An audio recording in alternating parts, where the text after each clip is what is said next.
We've come to the first elimination game in the 2026 Mountain East Conference Baseball Championship, and perhaps surprisingly enough, it's the 2-1 seeds that are up for being eliminated tonight. The 36-15 Wheeling Cardinals against the 25-26 Concord Mountain Lions.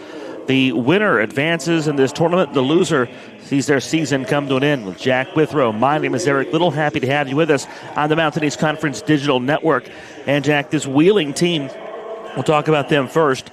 They fell last night to Point Park, and they led that game 3-1 going into the 8th inning, and then the wheels came off a little bit.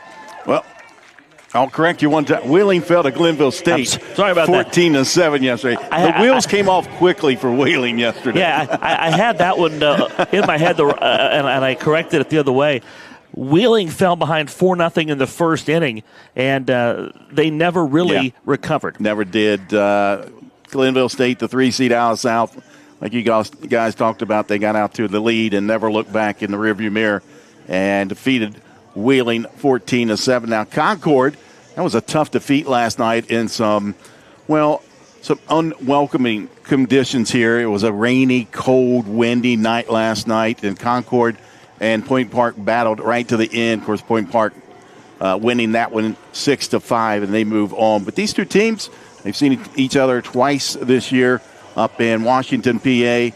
But they're battling for their lives here tonight. So, and again, Concord trailing 3-1 leading 3-1 after 8 innings. Which one of those you think is the toughest to bounce back from? A game like Wheeling, where you really didn't feel like you were in it. They cut the deficit down to 8-4 before Glenville State was able to get some separation and build what became a 9-run lead. Or the other way around, if you're Concord, you lost a late lead. Which of those two is tougher to bounce back from? I think it's Concord losing that late lead, but Wheeling kind of never was in it. So, kind of forget about it and move on for Wheeling. Concord, I think it's still lingering. Starting 9 for the Wheeling Cardinals, Edward Mateo, the player of the year in the conference, leads off and plays shortstop. Cade Heflin, the center fielder, to follow. Luke Myers, the designated hitter. Kaleo Shaw had a big night last night, made good contact all his trips to the plate. He's the left fielder and bats in the cleanup spot. Chris Alvarez, the third baseman, follows. Hitting 6th, that's Brett Johnson, the right fielder. And Nicholas Schultz, the first baseman in the 7-hole. Noah Gutierrez, the 8-hitter, is the second baseman, and Griffin Pickart, the catcher, bats 9th.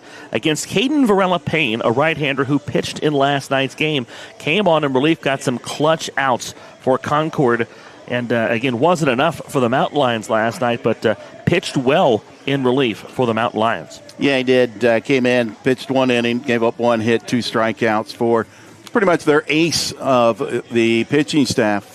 And the righty from Raleigh, North Carolina. And again, he'll get the start here tonight. 7-4 on the season, and this will be his 14th start, Eric, a 4.12 ERA. He's got 90 strikeouts.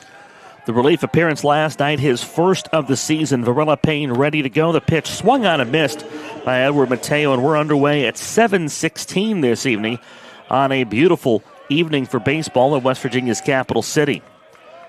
Temperatures in the low 60s, bit of a breeze, very much different from where we were last night. Drifting between mist to rain, back and forth a couple times. Yep. A 1-1 here from Caden Varela-Payne to Edward Mateo. Cold strike on the outer edge. Home plate umpire tonight is Tony Veltri at first base, Chris Richards. Roberto Pattison is at second, and Sean Hanley at third. Really, the only thing that Varela-Payne is battling right now is that sun setting in behind the press box. Tough for pitchers staring into home plate this time of the day. The 1-2 high. Mateo had some struggles yesterday getting it going.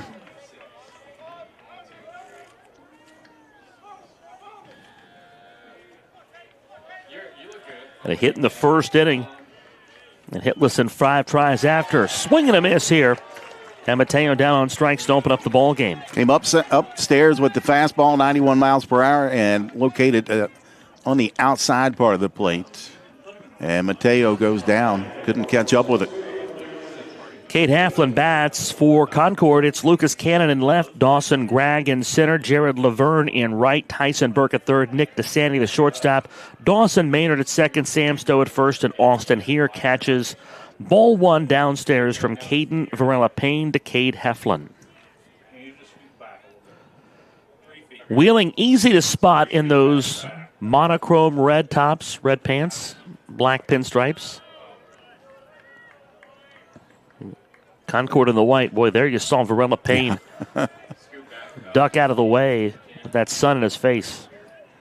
A few more minutes and that shadow will be over top the pitcher's mound. It'll be someone else's problem. Yep. Varela Payne comes back with a strike.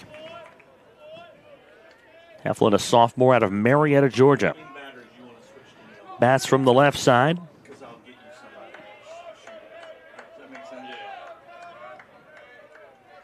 Two and one.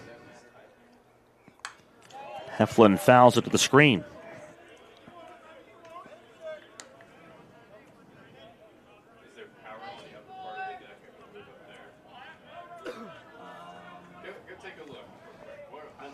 One of the better hitters in this order, Heflin, a .322 average. 4 home runs, 6 doubles. Here's the 2-2, high.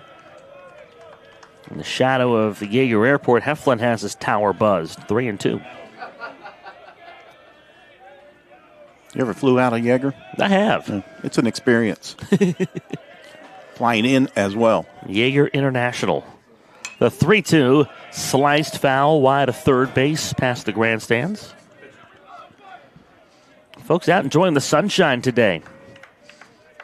They were kind of huddled everywhere they could go yesterday that was not exposed to the elements. They were tucked in right in front of the press box underneath the overhang here. A lot of folks under that awning down the third base line. Still a little cool. It's got some wind that'll pick up every once in a while. As you take a look at the flag out in left field, it's straight down right now. Another 3-2 from Caden Varela Payne. Here it is. And Heflin loops this into center field. It's down for a base hit. Gregg in center finding the sun. He didn't get a great read on it either. And Heflin with a one-out single gets Wheeling in business here in the first. Luke Meyer, the designated hitter, stands in.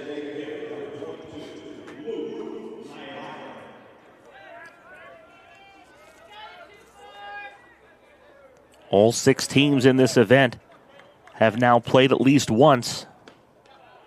Varela Payne pumps a strike in.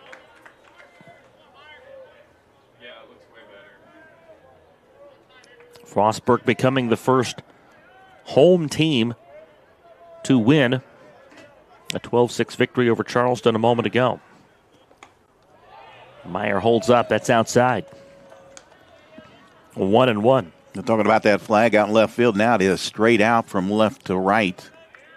And you saw that in game 1 today. A couple balls lifted up in the air, carried out of here. The 1-1 sliced into left, fighting the sun. Lucas Cannon there for the catch. A cold, damp night last night. There were a lot of balls, I think, that in the middle of July, when maybe it would be 25 degrees warmer, might have found their way out of the ballpark. Much more hospitable this evening. Kaleo Shaw, multiple hard hit balls last night. First pitch to him. Check swing, they appeal. Did not go. Mississauga, Ontario. That is an Ontario name right there. Mississauga, just outside Toronto. Double and a single and an RBI for him. 2 for 4 last night. Tossed to first, the runs back. Mississauga, one of those great Ontario names. You got Danbury, Sault Ste. Marie, of course, Toronto. Throw in Newmarket. Newmarket? Oh, that one's up and in, and it hit Kaleo Shaw. That looked like it got him on the right arm based on the way he's shaking that, the inside arm. So Shaw will head to first. That pushes Heflin to second base with 2 outs for Chris Alvarez. They're going to take a further look at Kaleo Shaw before he trots to first. A .344 hitter on the season. His 6th double of the season last night. They call it the funny bone, Jack, but I don't think Kaleo Shaw's laughing at the time. Nothing funny about it. No.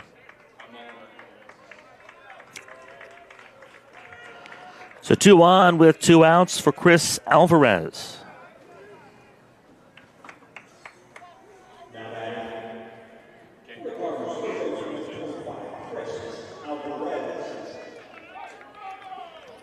.26 runs batted in, and a team best 7 home runs, tied with 2 other players for the team lead in that category.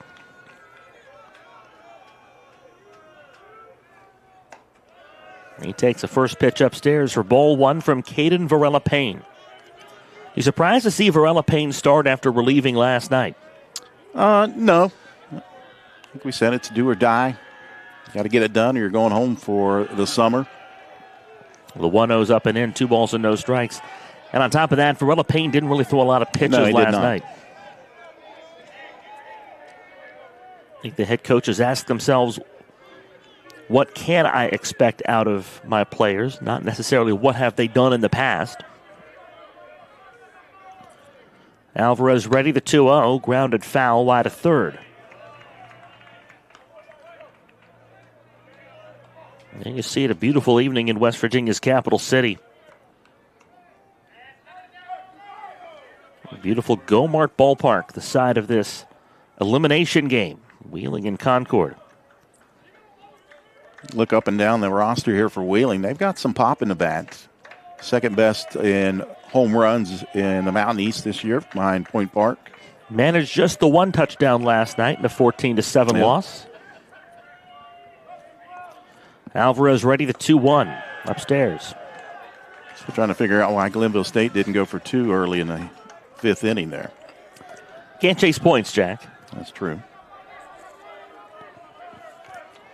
Energy is there on both sides from the jump. Heflin at second, Shaw at first with 2 outs. The 3-1 curveball catches for strike 2 to Chris Alvarez.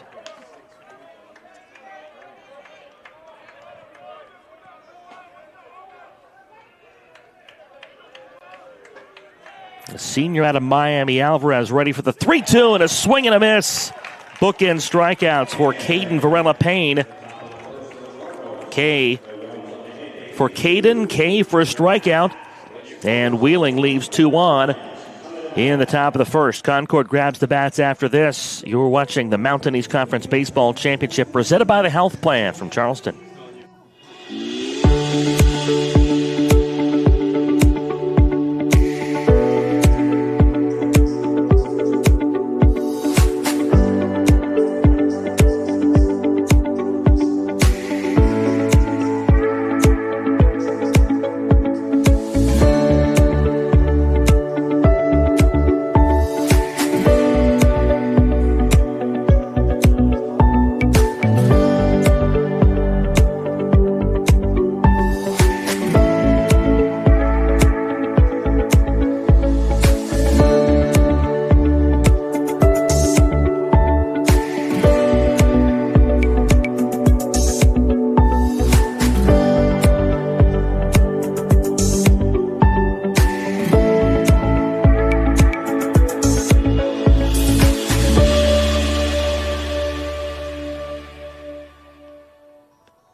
Dom Carlson on the bump for Wheeling.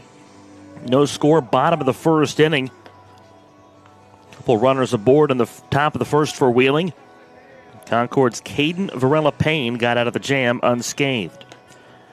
Nick DeSandy, the shortstop, leads off. Dawson Gregg, the center fielder, to follow. Dawson Maynard, second baseman, in the 3 spot. There's the rest of that Concord batting order. Corbin Bostic, Lucas Cannon, Jared Laverne, 3 hits last night. Austin here looking to break through tonight. Sam Stowe and Tyson Burke rounds it out. And Burke had a 3-run bomb last night. This has been the tournament of the 3-run home run. We had Burke last night, and then a pair of those today from Frostburg State.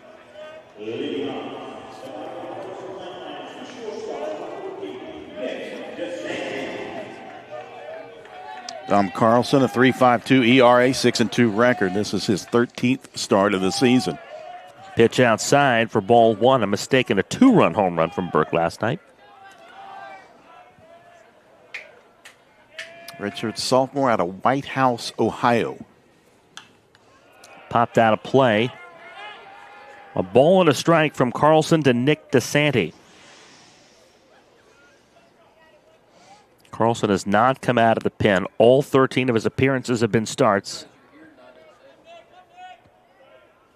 He and Sebastian Kahn can say that, but you have to wonder in an elimination game if Kahn is available tonight out of that Wheeling bullpen. The 1-1 downstairs.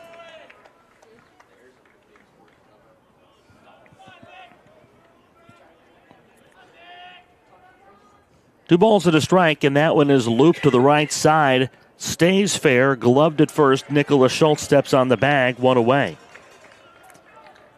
Cardinals have Kaleo Shaw in left field. Cade Heflin in center. Brett Johnson in right. Chris Alvarez at third. Edward Mateo at shortstop. Noah Gutierrez the first baseman. You met Schultz at first.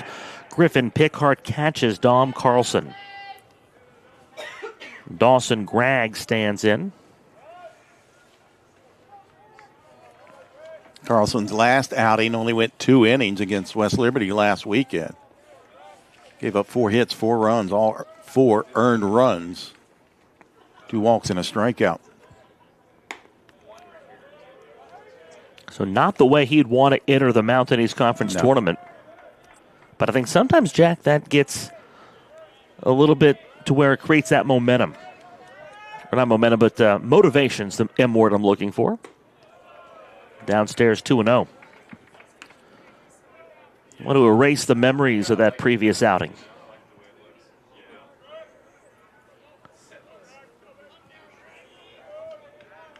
Did not pitch against Concord in their first 2 meetings this year. Gregg grounds one to the right side. Gutierrez was shifted over. Backhand stop to first in time. 2 away quickly from Carlson. Here's Dawson Maynard.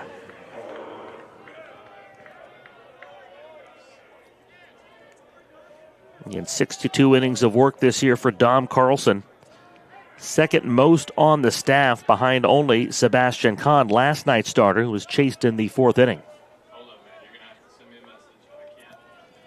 Maynard out of Logan, West Virginia stands in. The first pitch to him upstairs for a ball.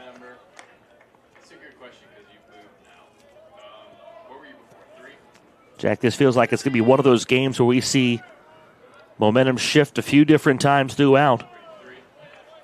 Ball downstairs to Maynard, 2-0. Yeah, these type of games right here, some funky stuff could go on as we get further into the game.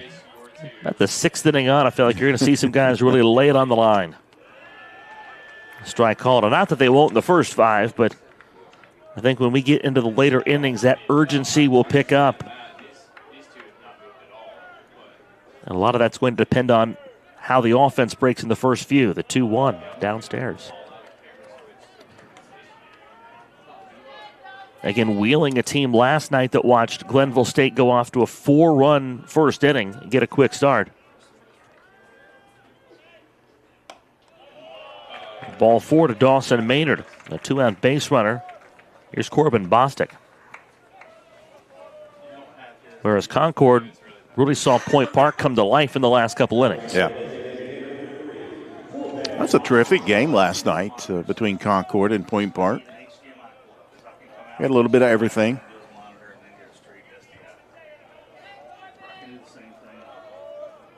Bostic, the designated hitter, stands in from the left side.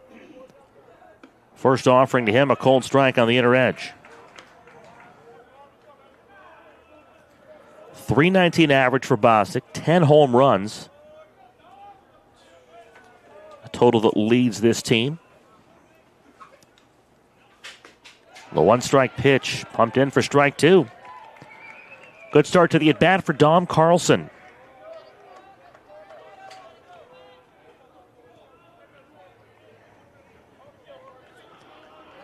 Maynard at first base grows the lead with 2 outs, 2 strikes. Runner goes. The pitch grounded to the right side on one hop. Gutierrez up with it to first. That ends the inning. So neither team breaks the ice in the first. We're scoreless through 1 from Gomart Ballpark in Charleston. This is the Mountain East Conference Baseball Championship presented by the Health Plan. What's possible when you have the freedom to explore things that inspire you? To be a part of a community that supports and challenges you. Where can you go to find the space and time to reach your goals?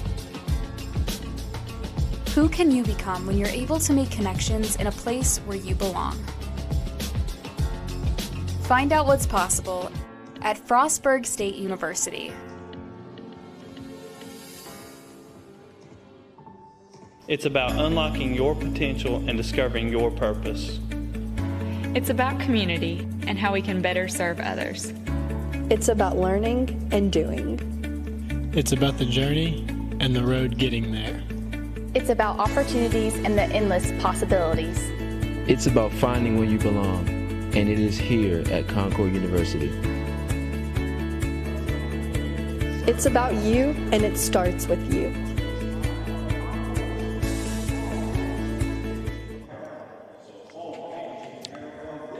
To the second inning we go. Caden Varela-Payne continues for the Concord Mountain Lions. Allowed a hit, and he hit a guy in the first, but stranded a pair when he struck out Chris Alvarez to end the inning. Brett Johnson, the 6th hitter for Wheeling, stands in. Nicholas Schultz and Noah Gutierrez to follow. Again, Gomart Ballpark has been a fantastic host for this event. Continuing that again. Much more welcoming day today weather-wise. Of course, they can't control that here. That's true. Tournament started down in Beckley, West Virginia, at the Epling Stadium. And moved up here to the capital city.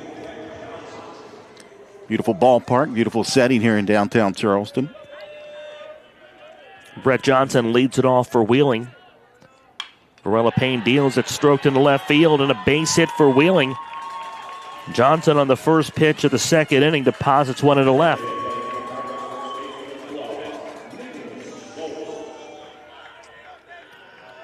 Caden Varela-Payne just has that ace energy about him. Kind of a strut. He takes the mound, and I wouldn't call it arrogant, wouldn't call it cocky. There's a confidence there, and I like to see that body language.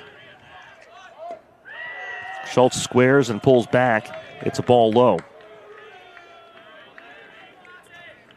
What attributes of a guy, in your opinion, make someone an ace, Jack? A guy that, like you said, confident, kind of works quickly out on the mound. Johnson builds the lead. You can watch him. He's got a little bounce in his step out there. Like you said, not cocky, but confident. Strikes me as the kind of guy who shows up at the ballpark every day and wants the ball. Schultz squares to a knee. Varela-Payne fields it to first. They move Johnson over. Wheeling playing very conservatively here. Looking for the run and that first lead in the game. Here's Noah Gutierrez.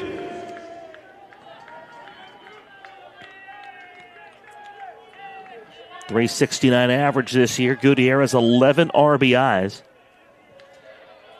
Johnson at second base. Wheeling trying to draw first blood. It's a cold strike. And if Wheeling does draw first blood, you wouldn't tell if it is on their uniform top. It will blend right in. Here's where the sun and the shadow play a little game on you out here at second base as they try to hold on Johnson. There's a pitcher now in the shade. So now the second baseman and the runner battling that sun. You saw Johnson a moment ago hold his hand kind of over the bill of his cap there. The 1-1. Stroked into left field. That's a base hit. Johnson around third. Here comes the throw from Cannon. They missed the cutoff man. Johnson scores. It's an RBI single from Noah Gutierrez, and it's Wheeling that strikes first here in the second inning. Nice piece of hitting by Gutierrez there.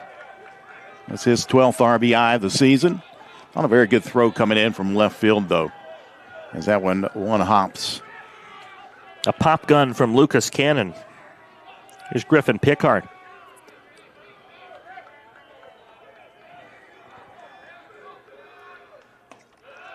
Ball down and in.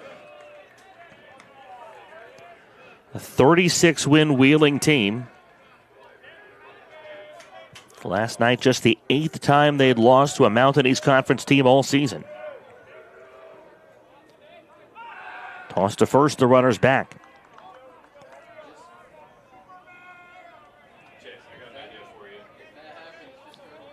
The first neutral site game for Wheeling. Trying to even up their record at a neutral ballpark. The 1-0. It's outside.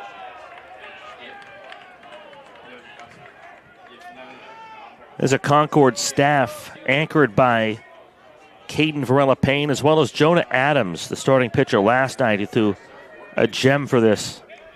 Threw very well for this Concord team. Yeah, scattered 8 hits last night in 7 innings. Gave up 4.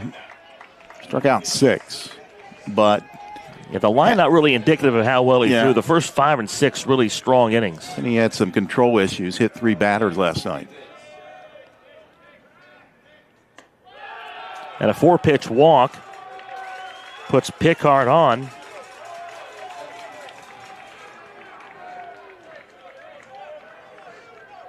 And the command has been a bit of an issue for KVP. 17 strikes, 16 balls. 17 balls, 16 strikes.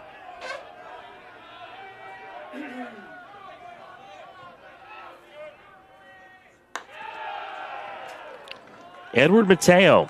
I feel like here's a guy that Wheeling is waiting to see if he can create a signature moment in this tournament. And here's a spot to do it. Player of the Year in the Mountain East Conference. Pops the 1-0 out of play.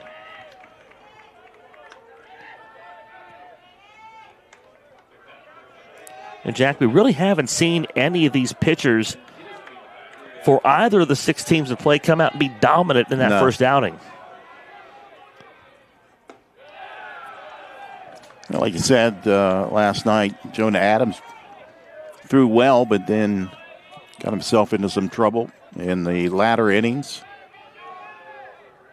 2 balls and a strike. Really wasn't dominant, though. No. Mateo takes strike 2 on the outside edge.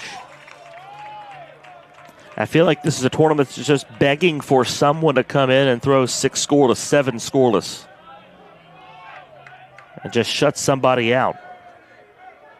Could be Carlson, we'll see. Wheeling trying to add more runs. Here's the 2-2. It gets away from here, and the runners move into scoring position. So they're at second and third for Mateo with 1 out. And a run already home for Wheeling.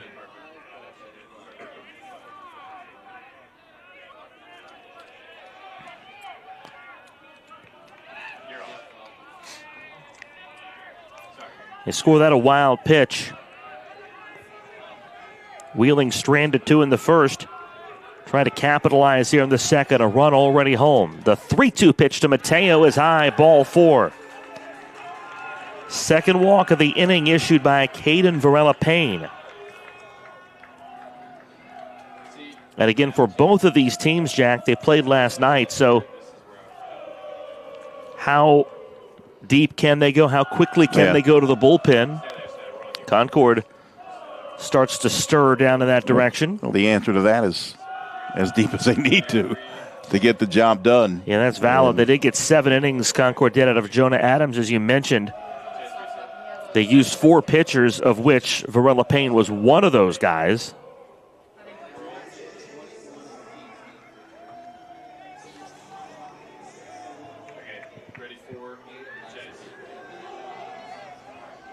Varela-Payne's missed the zone on 8 of his last 10 pitches. Here's Cade Heflin with the bases full and one away. There's some action in the Concord bullpen.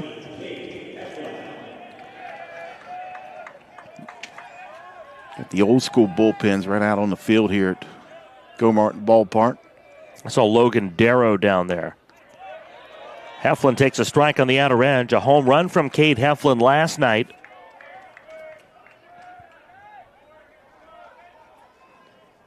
Gutierrez at third. Pickard at second. Mateo at first. The Gutierrez single made this a 1-0 game. One of 3 Wheeling hits. The 0-1. Off the plate, 1-1. 3 hits, 2 walks. Varela Payne has hit a batter. The pitch count racking up. Pitch number 40 is swung on and missed for strike 2.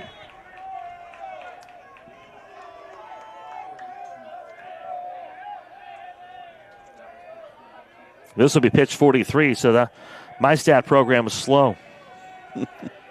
Here's the 1-2 upstairs.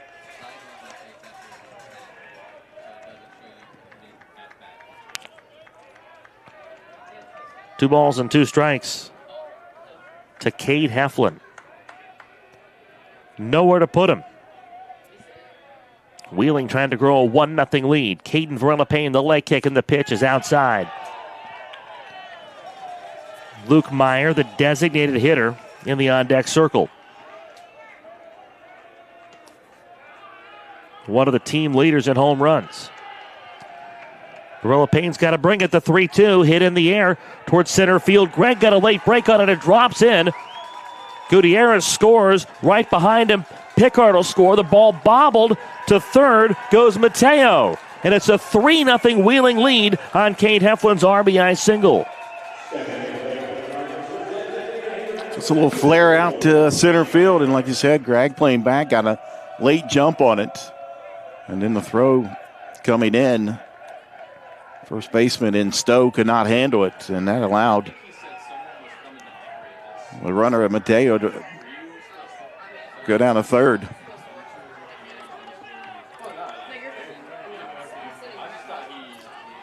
Here's Luke Meyer.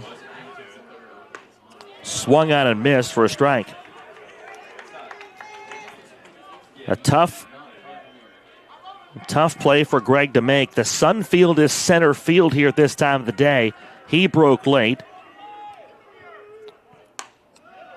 Strike 2 on the outside corner. Gutierrez scored easily. Pickard at his heels. The throw is short hop. Stowe, as he said. Mateo to third base. 3-0 Wheeling. The 2-strike pitch. Swing and a miss for strike 3. Runner goes. The throw down there is in time, and the run does not score. The back half of the attempted double steal. That run negated as Heflin is thrown out trying to steal second. It's a strike him out, throw him out, double play to end the inning. Meyer down on strikes. Heflin cut down trying to steal. But Gutierrez and Heflin with RBI singles. And through an inning and a half, Wheeling has a 3-0 lead on Concord on the Mountain East Conference Digital Network. Tomorrow's innovators, teachers, caregivers, researchers, leaders, and creators all have one thing in common. They started out just like you. At West Liberty University, you are the focus. This is a place where you will gain the skills, knowledge, and confidence to change your life and the world around you. It all starts here, with you. Visit westliberty.edu to start your journey. It's all here at West Liberty University. Moved up the base because of that. Yeah. Yep.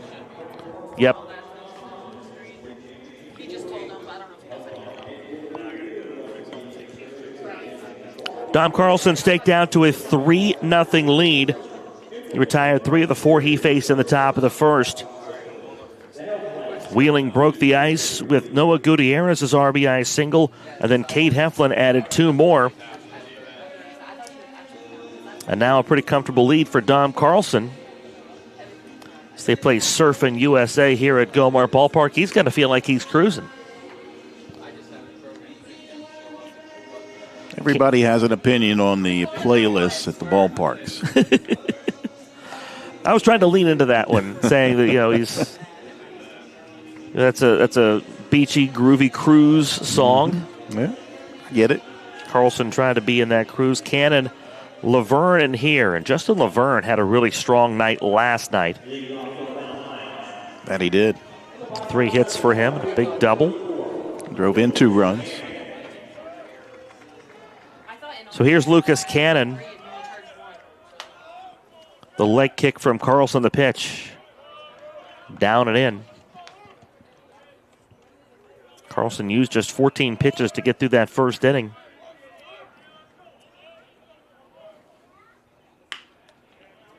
Cannon laces one foul, 1-1.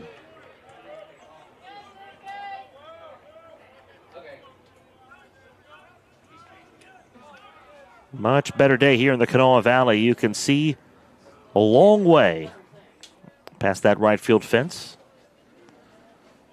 Pretty green hillsides, Golden Dome of the state capitol shining on the late afternoon, early evening. Great time of year. Love this time of year. Here's the 1-1 to Cannon. Down and in. Although those with allergies from pollen will say a little different. I come carrying Zyrtec because same thing. The 2-1. Low and outside. Yeah, I get the seasonal allergies too, but you try to push past that.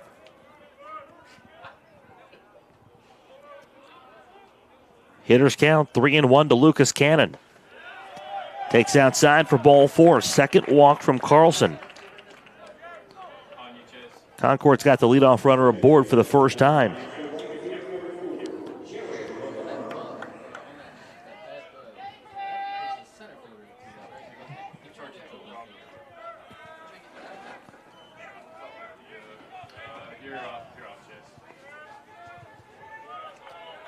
Right fielder Jared Laverne bats. A really good night for him. Got to make the eye contact. Pitch clock violation. No, I think they didn't make eye contact. Okay. That's something new. Safety. The pitcher and the batter have to make eye contact. Swing and a miss for Laverne. It kind of strikes you funny. Sometimes the batter will dig in and stare right back at the umpire until he's ready, and then he turns his head towards the pitcher. Oh, it's all gamesmanship. A 2-run double in Laverne's last at bat last night. We'll see if he carries that momentum into today. Runner goes, swing and a miss on a hit and run, and Cannon swipes the bag.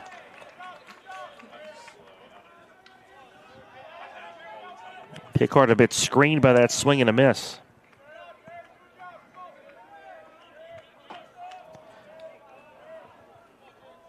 Two-strike pitch.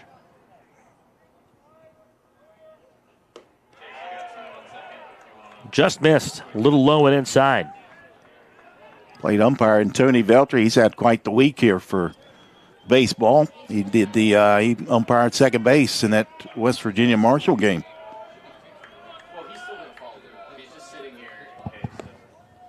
The 1-2 outside. 2 balls and 2 strikes.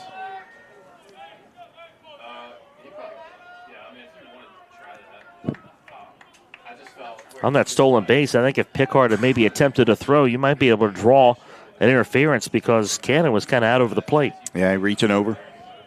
Here's the 2-2 upstairs. 3 balls and 2 strikes from Jared Laverne. Austin here, the catcher, having a strong back half to his season. He's in the on-deck circle. Concord down 3 runs, trying to claw back with nobody out in the second. Payoff pitch is outside.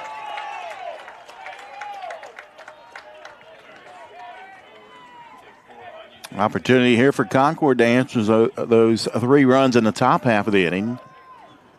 No outs and first 2 batters aboard.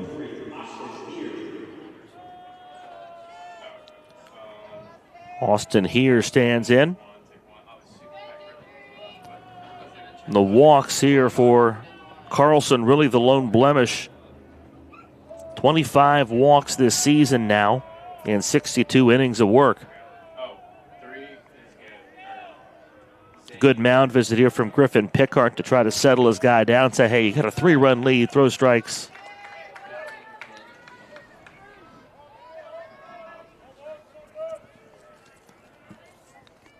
And both starting pitchers have thrown more balls than strikes. Pitch counts at 25 for Dom Carlson. 15 of those out of the zone. Pitch to Austin here. He squares to bunt, pulls back. And takes ball 1 up and in.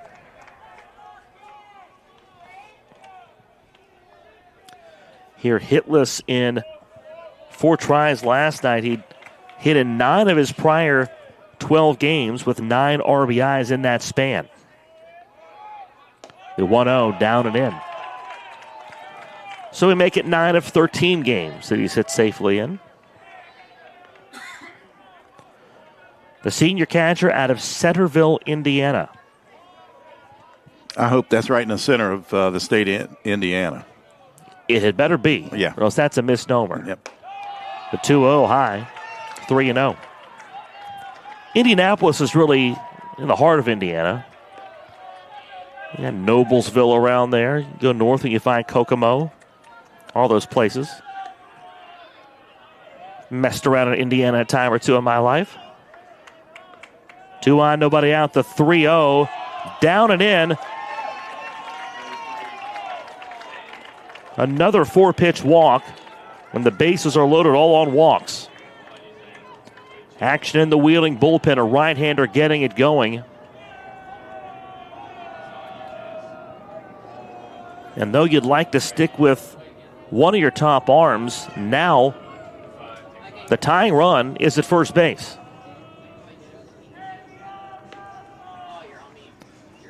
We talked about this a little bit earlier, Jack.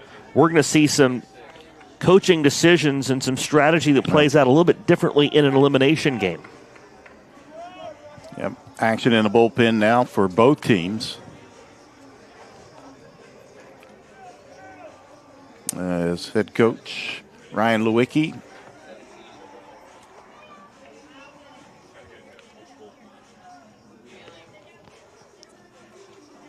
Mason Fenwick, a right-hander, getting it ramped up in the Wheeling bullpen.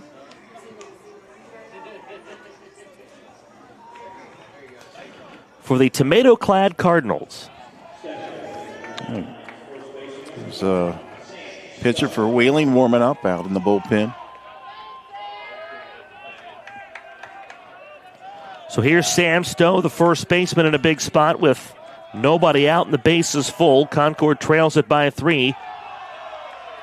And Carlson nowhere near the zone.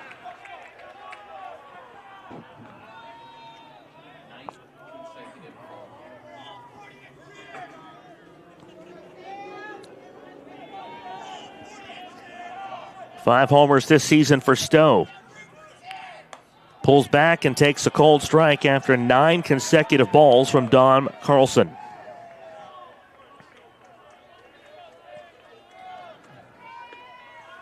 And Tyson Burke homered last night. He's on deck. So if you're Carlson, you really don't want to mess around. You want to get some outs here. Wheeling infield playing back for the double play. They'll concede the run. The 1-1. Swing and a miss. They'd love a double play. A strikeout before it would suit them quite nicely as well. By the way, Eric, Centerville, Indiana is not in the middle of the state of India. Is it in the center of something? It might be. 2 bigger cities? It's shaded over towards Ohio. Swing and a miss. Stowe down on strikes. A huge punch out for Dom Carlson, his first of the evening. 1 gone. And now that'll be the end of the night for Carlson. They will let him finish on a high note. He faced 8 hitters, retired just 4, walked the other 4. And we'll see a call to the bullpen with 1 away in the bottom of the second inning. Wheeling leads Concord 3-0. We'll tell you about the new pitcher, and maybe we'll tell you a little bit about Centerville, Indiana when we come back. You're watching the Mountain East Baseball championship on the Mountain East Conference Digital Network.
Mason Fenwick on out of the Wheeling bullpen.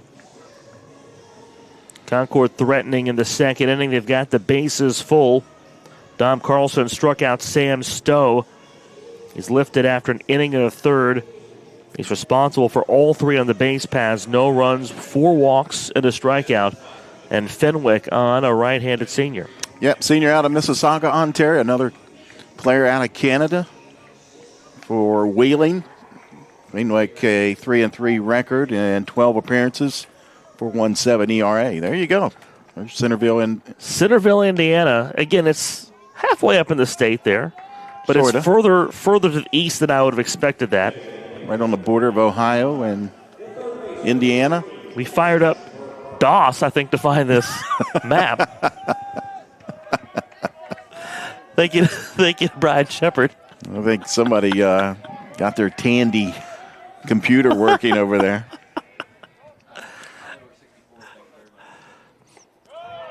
Pitches downstairs to Burke for a ball. I feel like I'm playing Oregon Trail again. Yeah. We have to give a hard time to our producer, Brian Shepard. Working hard for us this evening from Gomart Ballpark. We thank him for the map. The pitch, a cold strike on the outer edge. That's the county where Centerville exists. Yeah.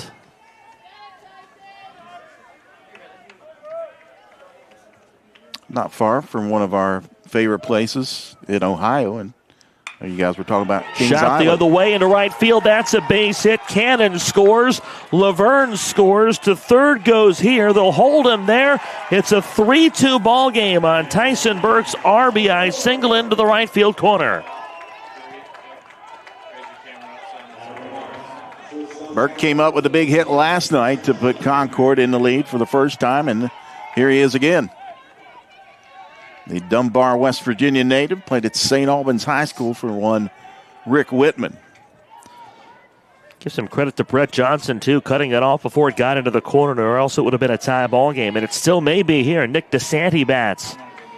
Tying run at third, go-ahead run at first for Concord. It's now a 3-2 ball game here in the second. DeSanti squares, pulls back, and takes a strike.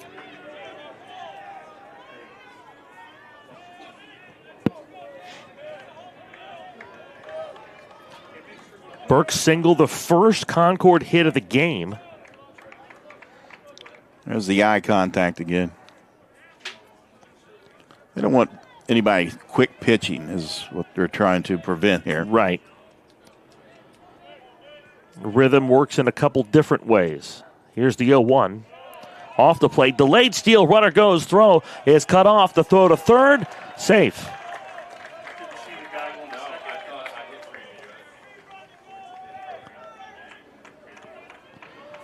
So they're at second and third. Counts at a ball and a strike. One away here in the second inning.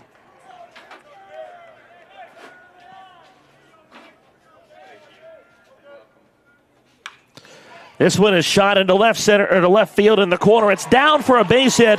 Here scores to tie it. Burke around third. Concord leads it into second base. Goes Nick DeSanti. It's a 4-3 ball game. The Mountain Lions have roared back here in the second inning.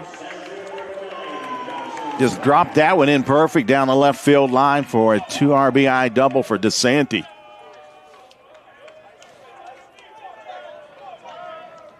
The first 3 of those charged to Carlson. Take a look at this pitch. Might have elevated it up in the zone just a bit, and that one just worked his way right down the line. Dawson Gregg, the 7th man to bat this inning for Concord. This was a scoreless game after 1 inning. I told you. Things will get crazy on these elimination games.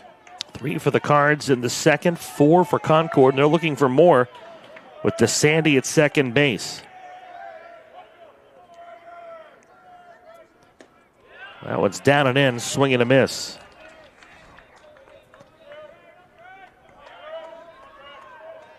The Concord shortstop, maybe Nick DeSanti Claus. He brought a lead for the Concord Mountain Lions. Wow, just the second inning, too. Jack leaving me hanging here. 4-3 Concord, the 1-1. That's shot into right field. Johnson over. That's down in front of him. DeSanti around third. The throw home gets through. A slide from DeSanti, and it's a 5-3 ball game.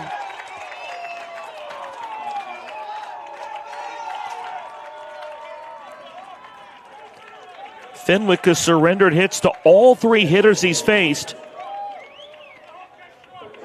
And Concord has struck back with a vengeance here in the second.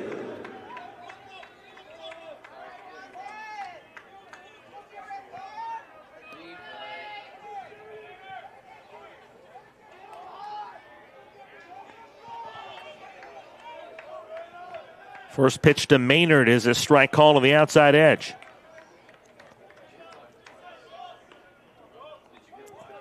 Three consecutive walks started the inning. Sam Stowe struck out, and then a 2-run single, a 2-run double, and an RBI single. Put 5 on the board. Another right-hander getting it going in the Wheeling bullpen. Runner goes, the 0-1. Shot to the right side. Stopped on a dive by Schultz. The pitcher covers, 2 outs.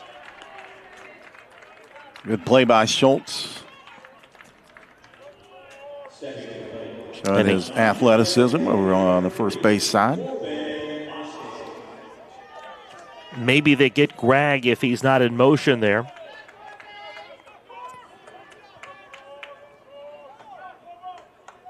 Another look at this dive. And Fenwick had to do a bit of stretching to find the bag. Corbin Bostic, the 9th hitter of the inning. Taps one foul.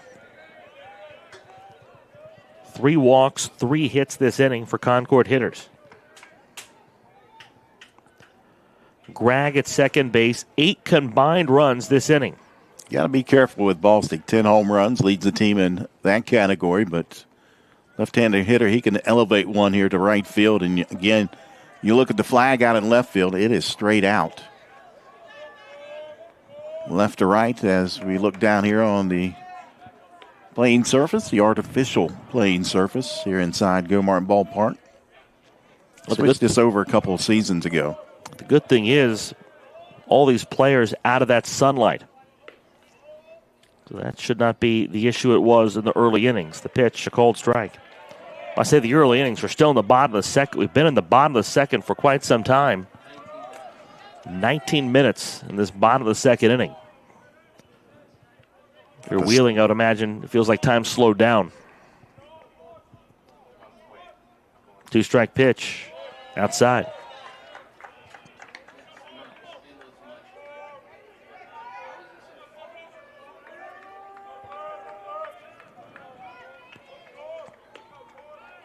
A healthy lead at second base for Dawson Gregg. Bostic ready, the 1-2. Swing and a miss. And Fenwick comes back to strike out Corbin Bostic to end the inning. 5 big runs on 3 walks and 3 hits. Burke drove home a pair with a single. DeSanti a pair with a double. And Gregg, the cherry on top. It's 5-3 Concord through 2 from Charleston. You have dreams. A better life, a better job, a better you. So where do you start to build the skills necessary to get there? At West Virginia State, you are not just a number, you are who you choose to be. You receive personal attention from award-winning faculty. You study in nationally recognized programs.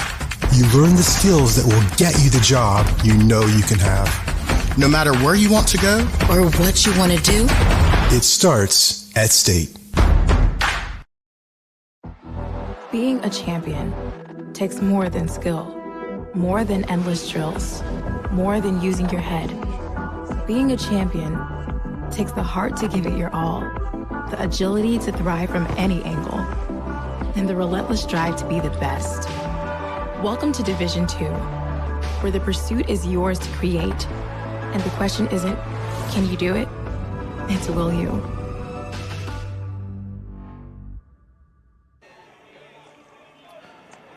The complexion of this game changed completely in the second inning. We enter the second scoreless. We leave it with 8 runs on the board and Concord leading 5-3. With Jack Withrow, I'm Eric Little on the Mountain East Conference Digital Network. And what a shift for Caden Varela-Payne, who surrendered 3 runs in the second inning and got out of the inning because of a strike him out, throw him out double play. And now takes the mound leading by a pair. He's thrown 48 pitches in 2 innings. 24 both ways, and of course he threw an inning last night, so. Now if you're Concord, I think you'd like to see him get you a couple more here, maybe into the 5th. Shaw deals low, or takes low. But again, you are going to have a quick hook out of that Concord dugout.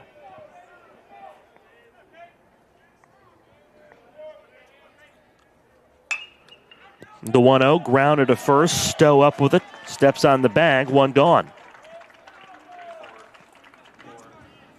And Kaleo Shaw hit the ball hard most of his trips to the plate last night. Rolls out here to open up the 3rd inning. Here's Chris Alvarez. Cardinals have 4 hits. They've taken advantage of a pair of walks and a hit by pitch. Alvarez, a strikeout his last time at the plate. A swing and a miss at strike 1. See if Wheeling answers the 5 spot of the Concord second inning. The 1-strike pitch. Hit in the air, left side, foul ground. Burke charging hard, runs out of room. The ball dropped right down in the Concord dugout, down into the well. That's the kind of sprint that if you put slow motion, I think Burke would have been on beach or Baywatch. That was a dead sprint, but just ran out of space.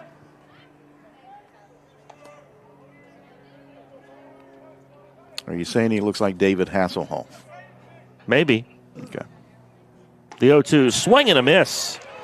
Alvarez down on strikes for the second time tonight. 3rd punchy for Caden Varela-Payne. And he's finding a bit of momentum here in a groove in this 3rd inning.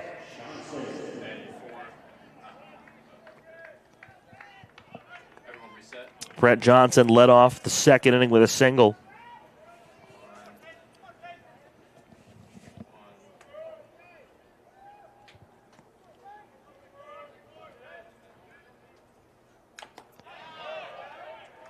Taps the first pitch to the backstop.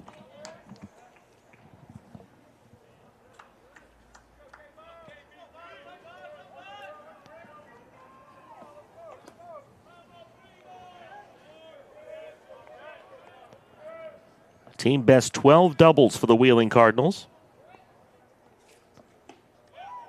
It's a called strike on the outer half. Johnson, one of 4 guys to have a double-digit number of doubles. This team has put 84 doubles together this season. Bases clean, 2 outs. The 0-2. Slice foul.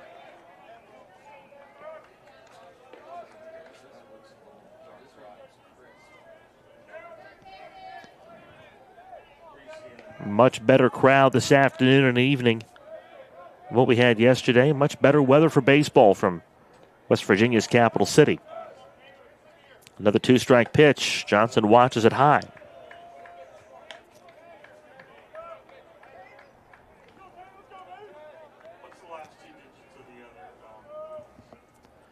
Again, action in the Wheeling bullpen. It subsided in the Concord bullpen, but it'll get fired up, I would imagine, if a guy reaches base. Here's the 1-2. Curveball is lifted into left field. Lucas Cannon back, still racing back in front of the scoreboard. He makes the catch to end the first 1-2-3 inning of the day. Varela Payne retires the side in order. We go to the bottom of the third. It's a 5-3 ball game. Concord leads it on the Mountain East Conference Digital Network. Davis and Elkins College continues leading the way, and we did not slow down, even during the global health crisis. We have secured private donations and grant funding to support our growing, successful, and now accelerated nursing programs. Davis and Elkins nursing graduates have repeatedly posted 100% passing rates on nursing boards and are sought after by health organizations of all sizes, specialties, and locations. They need nurses, and we train the best. For over 4 decades, the health plan has been rooted in your community and the state of West Virginia. A steady part of your family and your business. We're here for you with health services designed to manage and improve your well-being. The health plan is powered by a team of dedicated healthcare professionals and trusted local partners. Because your health deserves more than just coverage. It deserves commitment. The health plan. Here for you. Wheeling trying to build on Mason Fenwick's strong finish to the bottom of the second inning. Fenwick rocked when he first came on, allowed 3 consecutive hits that combined to yield 5 runs. Got Dawson Maynard to bounce out and Corbin Bostic to strike out to end the frame. Lucas Cannon leads off in the third inning. Concord sent 9 to the plate, and they plated 5 runs. Kind of wild to see a game that just erupted in 1 inning. Yeah. And so far has been kind of kept in a box for the rest of it. Yeah, no runs in the first. 8 runs combined there in the second frame. And here on the home half of the third, let's see what happens here. 4 hits for Wheeling, 3 hits for Concord. 6 combined walks in this game. Concord with 4 and Wheeling with 2. DJ tossing out a little bit of wobble for the fans. Back it up. Yeah. First pitch to Cannon. Grounded to the left side. Diving stop at short. Mateo up with it. The throw not in time.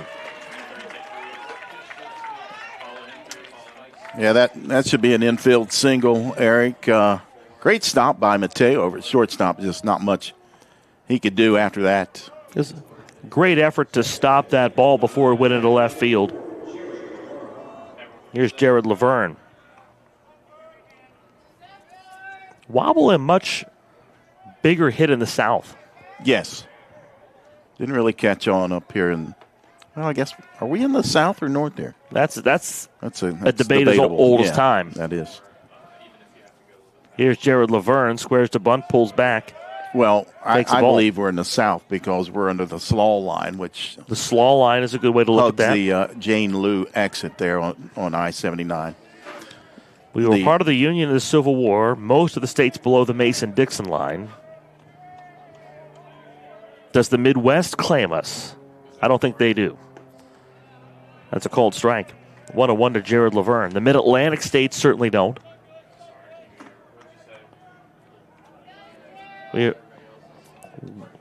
We are our own unique kingdom here in West Virginia. Yeah, we are. A fiefdom.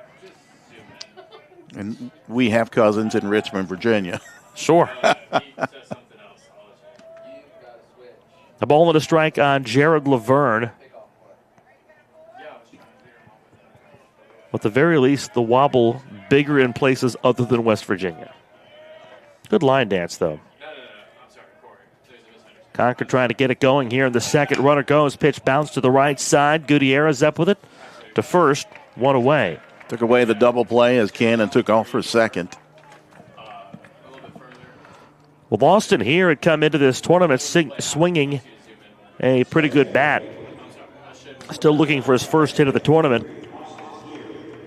This would be a quite nice time forward for the Mountain Lions. And again, we now know where his hometown is. Centerville, Indiana, owes this broadcast a debt of gratitude. Owes Brian Shepard a debt of gratitude for putting it in prime time. Here's the pitch. And here laces one to the second baseman. Gutierrez catches the liner, 2 outs.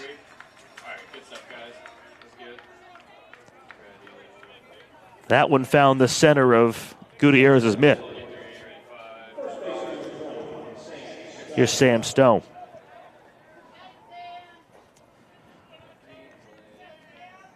Another look at Gutierrez's play. Stowe struck out back in the second inning.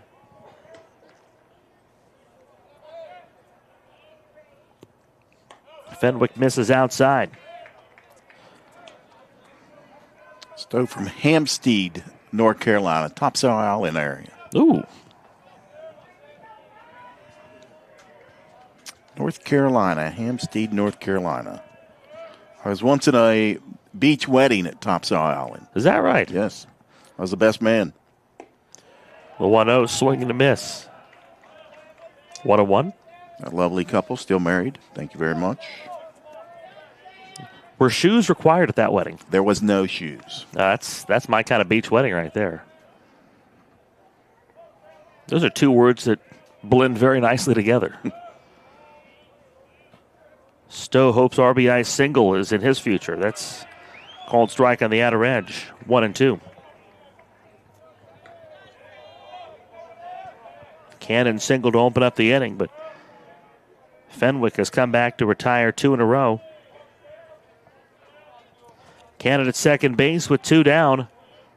A ball and 2 strikes on Sam Stowe. The pitch swung on, popped up on the infield. The third baseman comes in and hits his chest, and it deflects to Fenwick, and he makes the catch. Out of Alvarez's glove, off his chest, and Fenwick there to save the day. The rare 5-1 pop out. The old F5-1. To end the inning. Cannon stranded. Concord leads it 5-3 after 3 innings on the Mountain East Conference Digital Network. Davis and Elkins College continues leading the way, and we did not slow down, even during the global health crisis.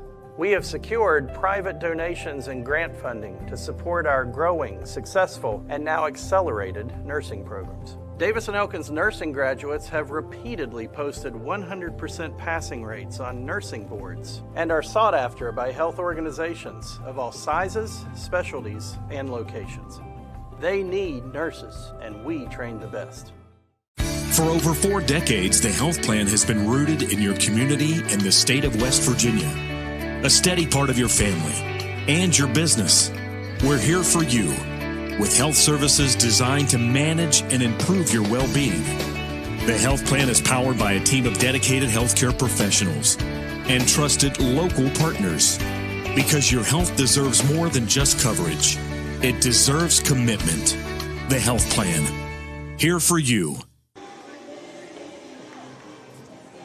Hampstead, North Carolina, for those of you that were curious. I may have stayed at the Sea Vista. I can't remember. We get a nice vista here from Gomart Ballpark in downtown Charleston. We go to the 4th inning. It's a 5-4 Concord Mountain Lions lead. Nicholas Schultz leads off for the Wheeling Cardinals as we toss the play-by-play duties over to Jack Withrow. Thank you, Eric. 5-3. Concord leading Wheeling. Right-handed starter in Caden Varela-Payne back out on the mound as that pitch in there at 88. This is off the plate for ball 1. We'll go back here to Gomart Ballpark in downtown Charleston, home of the Charleston Dirty Birds. As that one clips the inner part of the plate for strike 1. 1-1 account on Nicholas Schultz. Charleston Dirty Birds on the road.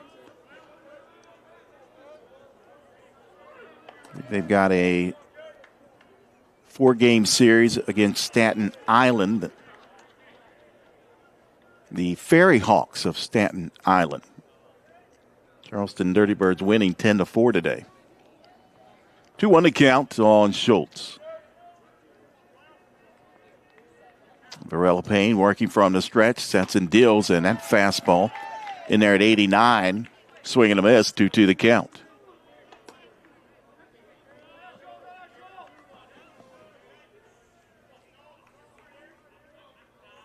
Schultz, a senior from Hamburg, New York. 2-2 delivery. And a breaking pitch got him looking for the strikeout. Strikeout number 5 here this evening for Varela Payne. A beautiful pitch there. And that'll bring to the plate and second baseman Noah Gutierrez. Senior from Phoenix, Arizona.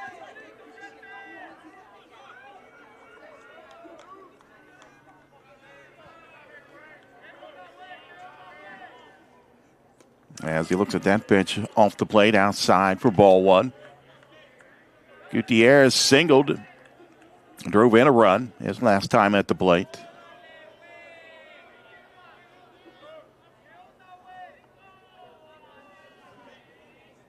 That one shot out to the right side and gloving it is Stowe. As he took a couple steps back and reached up and nabbed it. 2 down.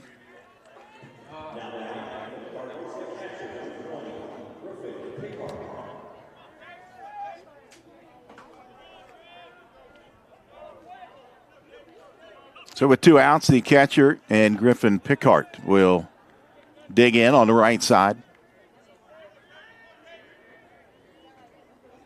Pickard batting in the number 9 spot. Fouls that one back into the screen.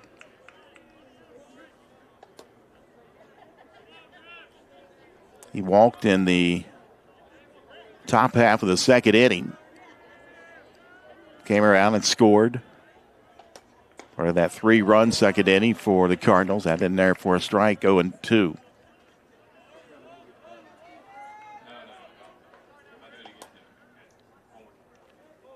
Varela Payne again working from the first base side of the rubber. Settles the glove right at the chest and now delivers in. And just blew that one right by him at 89. A 1-2-3 inning for Caden Varela Payne in Concord. We'll head to the bottom half of the 4th inning. They lead 5-3 here on the Mountain East Digital Network.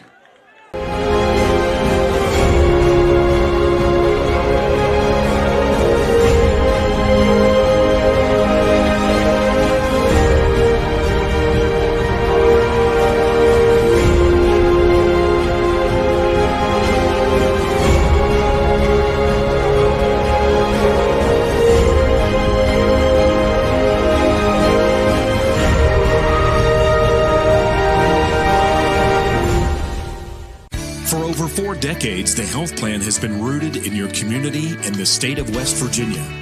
A steady part of your family and your business. We're here for you with health services designed to manage and improve your well-being. The health plan is powered by a team of dedicated healthcare professionals and trusted local partners. Because your health deserves more than just coverage. It deserves commitment. The health plan. Here for you. Bottom of the 4th inning, 5-3, Concord leading Wheeling in this elimination game. Earlier today, it was Frostburg State down in Charleston. Frostburg State will move on. They'll play at 3:30 tomorrow afternoon against Point Park. Glenville State and Charleston will get things started tomorrow afternoon at noon. Glenville State defeated Wheeling 14-7 to open up the tournament play. 3 runs for Wheeling on 4 hits, no errors. Concord 5 runs on 4 hits and 1 error. As Mason Fenwick, the right-hander, back out on the mound for the Cardinals.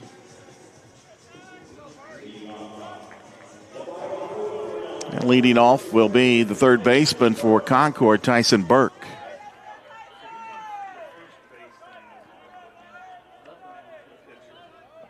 Burke singled on a line drive down the right field line and drove in 2 runs as he takes that one inside on the hands for ball 1.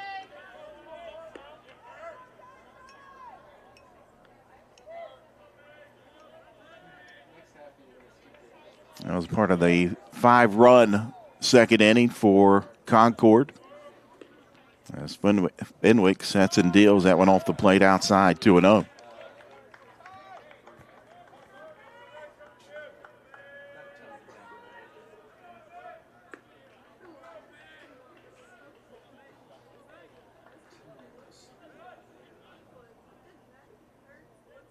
Long pause by Fenwick. Now he'll set and deliver in. And a breaking pitch in there for a strike. 2-1.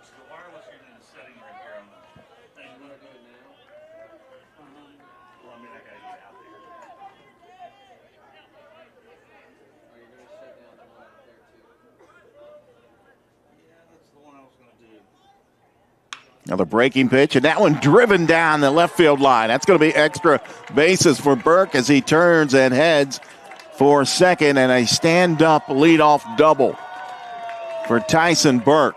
And he has hit the ball well here the past 2 days, and that'll get a mound visit, and we may have a change, and we will. A pitching change coming up for the Cardinals. We'll take a break. When we come back, we'll tell you about it. 5-3, Concord leading Wheeling here on the Mountain East Digital Network.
New pitcher for the Cardinals of Wheeling, 6'1", senior right-hander in Brock Elliott, Alexander City, Alabama.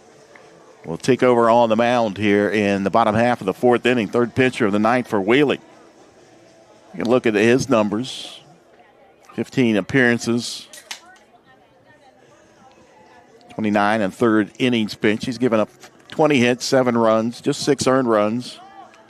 6 walks and 30 strikeouts. Opposing batters batting .189 against Elliott, who is 3-0 on the season.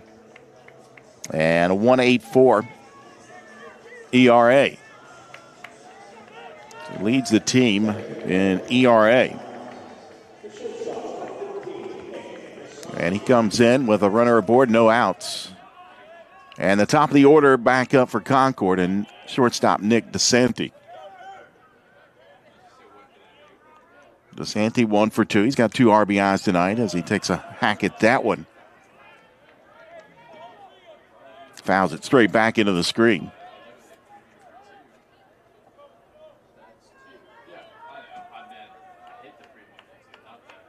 DeSanti doubled back in the second inning as he checks his swing there. They'll peel down to first, and first base umpire Chris Richards says he did not go around. 1-1 to count on the shortstop. Tyson Burke with the lead out at second base. Elliott checks the runner, now deals to the plate, a fastball, ground ball left side. And Mateo mishandled it.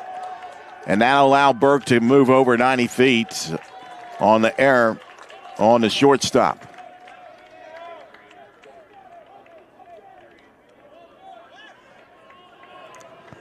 Not the start you want to give your new pitcher out of the bullpen. So with runners at the corners now. Now to bring to the plate Dawson Gregg, the center fielder. Had a tough night at the plate last night. Here tonight, he's 1 for 2. Also has driven in a run back in the second inning as he shows bunt, pulls it back in there for a strike at 86 miles per hour.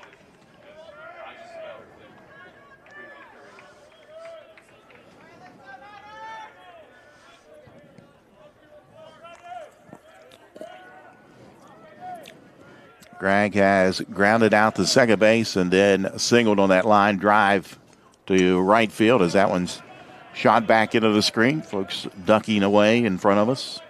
I always say you'd better to duck when there's a screen than not duck when there isn't one. And that's a kind of a bit of a word puzzle there. That is.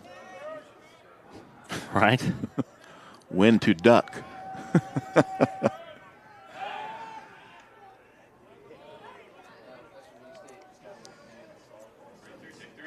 Throw over to first base.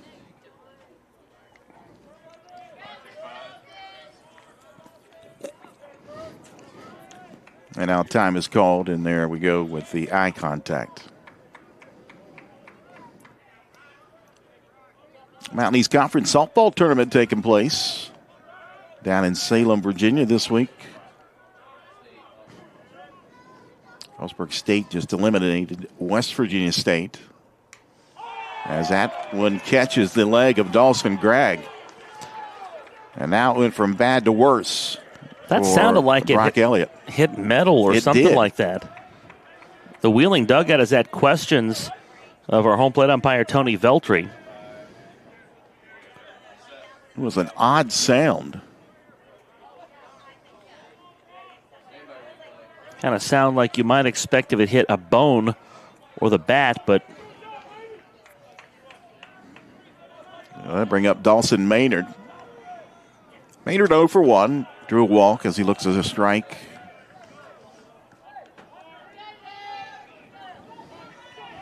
And we're trying to get a replay of that pitch. And that hit too low to hit. He might have been wearing a shin guard that I didn't see. Definitely did not sound like that hit body. 1-1 to count on Maynard. Big opportunity here for the second baseman. Played at Logan High School as he took a cut at that one and fouls it straight back. No outs here, bottom of the fourth inning. Concord leading by 2, 5-3, but an opportunity with bases loaded. Burke down at third base, DeSanti at second, and Gregg at first base for the Mountain Lions. As Elliott from the windup delivers in a nice breaking pitch, foul tipped into the glove for the strikeout.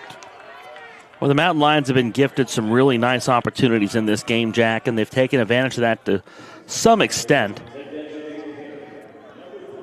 But a chance here to really rip this game wide open. They answered Wheeling's 3-run second with a 5 spot in their half of the second. Corbin Bostic settles in on the left side. He looks at a strike on the inside part of the plate from Elliott.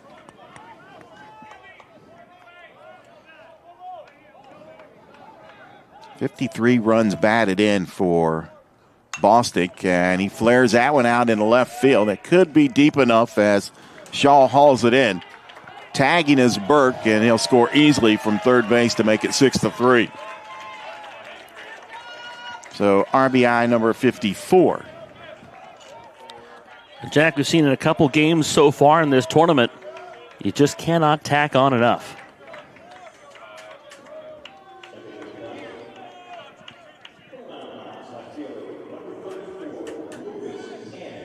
So now with 2 outs and a runner across, Lucas Cannon, the left fielder, will step in. Cannon singled his last time at the plate. Elliott sets and delivers a fastball, and therefore a strike at 86. Tried to hold up. I think that was a cold strike.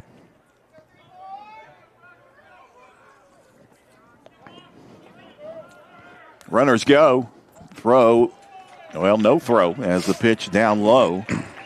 So the double steal. DeSanti down at third now. Gregg at second.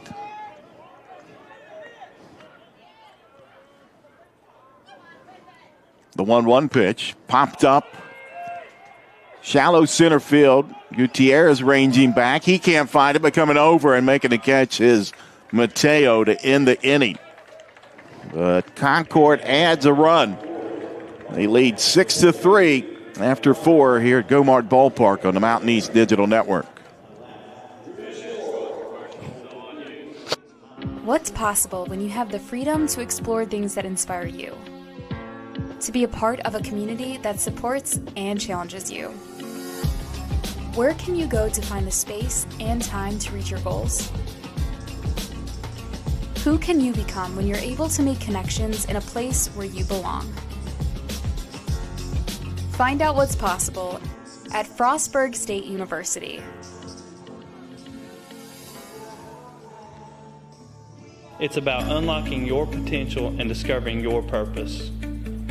It's about community and how we can better serve others.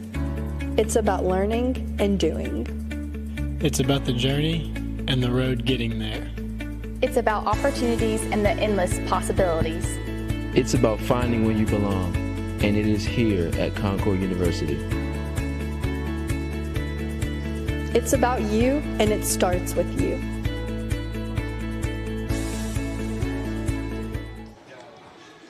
Top of the fifth inning, 6-3. Concord leading Wheeling. Jack Wither alongside Eric Little. Thanks for joining us here on the Mountain East Digital Network from beautiful Gomart Ballpark here in downtown Charleston, West Virginia. Been a really entertaining tournament so far, Jack. Caden Varela-Payne back out on the mound. Got him with 68 pitches. Has given up 4 hits, 3 runs, all 3 earned runs, 2 walks and 6 strikeouts. Glenville State and Point Park pull upsets yesterday. That one misses down low to the shortstop in Edward Mateo. 12 unanswered from Frostburg State this afternoon. That one lifted high out in the left field. Cannon going back. He can't find it, but coming over from center field and unable to get it is Gregg. And here comes Mateo. Did not slow down, and he is safe at third base. Well, the unfortunate thing there for Concord is that Caden Varela-Payne had retired 7 in a row. And how odd is it that on 2 consecutive balls put into play in different half innings, we see people have trouble finding fly balls. Yep.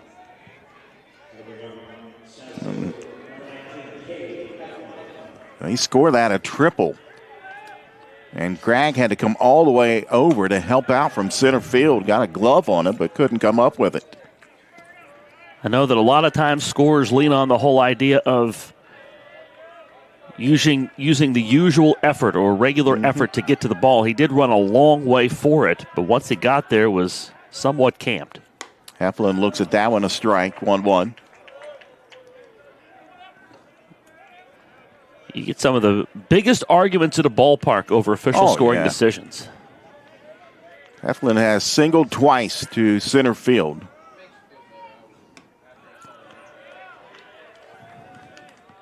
That one off the plate, 2-1. You'll hear some guys say, well, you didn't see the English on that ball. Well, no, I was watching from the press box, not the third base coaching box. You had a view from the dugout. I, sir, did not. 2-1 pitch, swing and a miss. That one up in the zone and in on the hands at 89. Evens up the count at 2-2 on Cade Heflin. Sophomore out of Marietta, Georgia. Varela-Payne peers in, now deals. That one shot into the screen over on the left side. Count remains 2-2. No outs here, top of the fifth inning. A 3-run ball game. Concord leading Wheeling in this elimination game.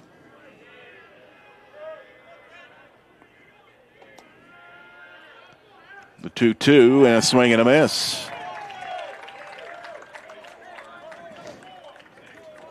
And for the first out of the inning. Heflin's been a tough out. A double last night, 2 hits and a pair of RBIs today. Last pitch came in at 90 from Caden Varela-Payne. Good bounce back after Mateo's triple to open up the inning. And now Luke Meyer, the designated hitter, will step in on the left-hand side. And that one went right back to the backstop, hit off the stone facing, and came right back to Austin here. That's another thing you got to be aware of if you're a runner at third base. The backstop here, there is no padding on that wall. So you never know where that ball is going to go because it's a textured wall. Yeah, this generation of ballparks that came, roughly the turn of the millennium and so on, you saw a lot of brick and limestone and concrete block backstops, and they take those unpredictable hops. They take those lively hops. Yeah, they could shoot up either one of the lines, swing and a miss. Go back out to the pitcher sometimes. I've seen that happen. That runner at third has to be ready for whatever. Ball, 1 strike on Luke Meyer. Meyer 0 for 2. He struck out tonight. And a foul tip into the glove. 1 ball, 2 strikes. Caden Varela has really steadied, Varela-Payne has really steadied the seas for the Concord Mountain Lions. He got rocked a bit in the second inning, but has come on strong since. It's been just what they needed. The 1-2, and he came upstairs again with a fastball, but Meyer able to fight that one off.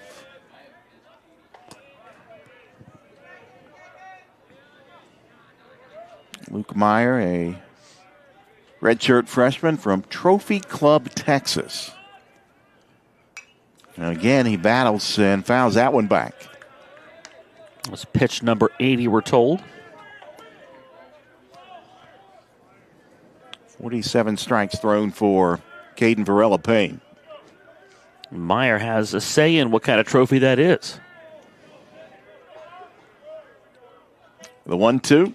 That one misses down and away.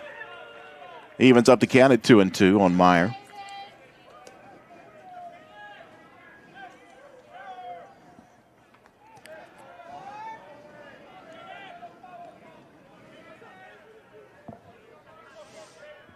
Two pitch.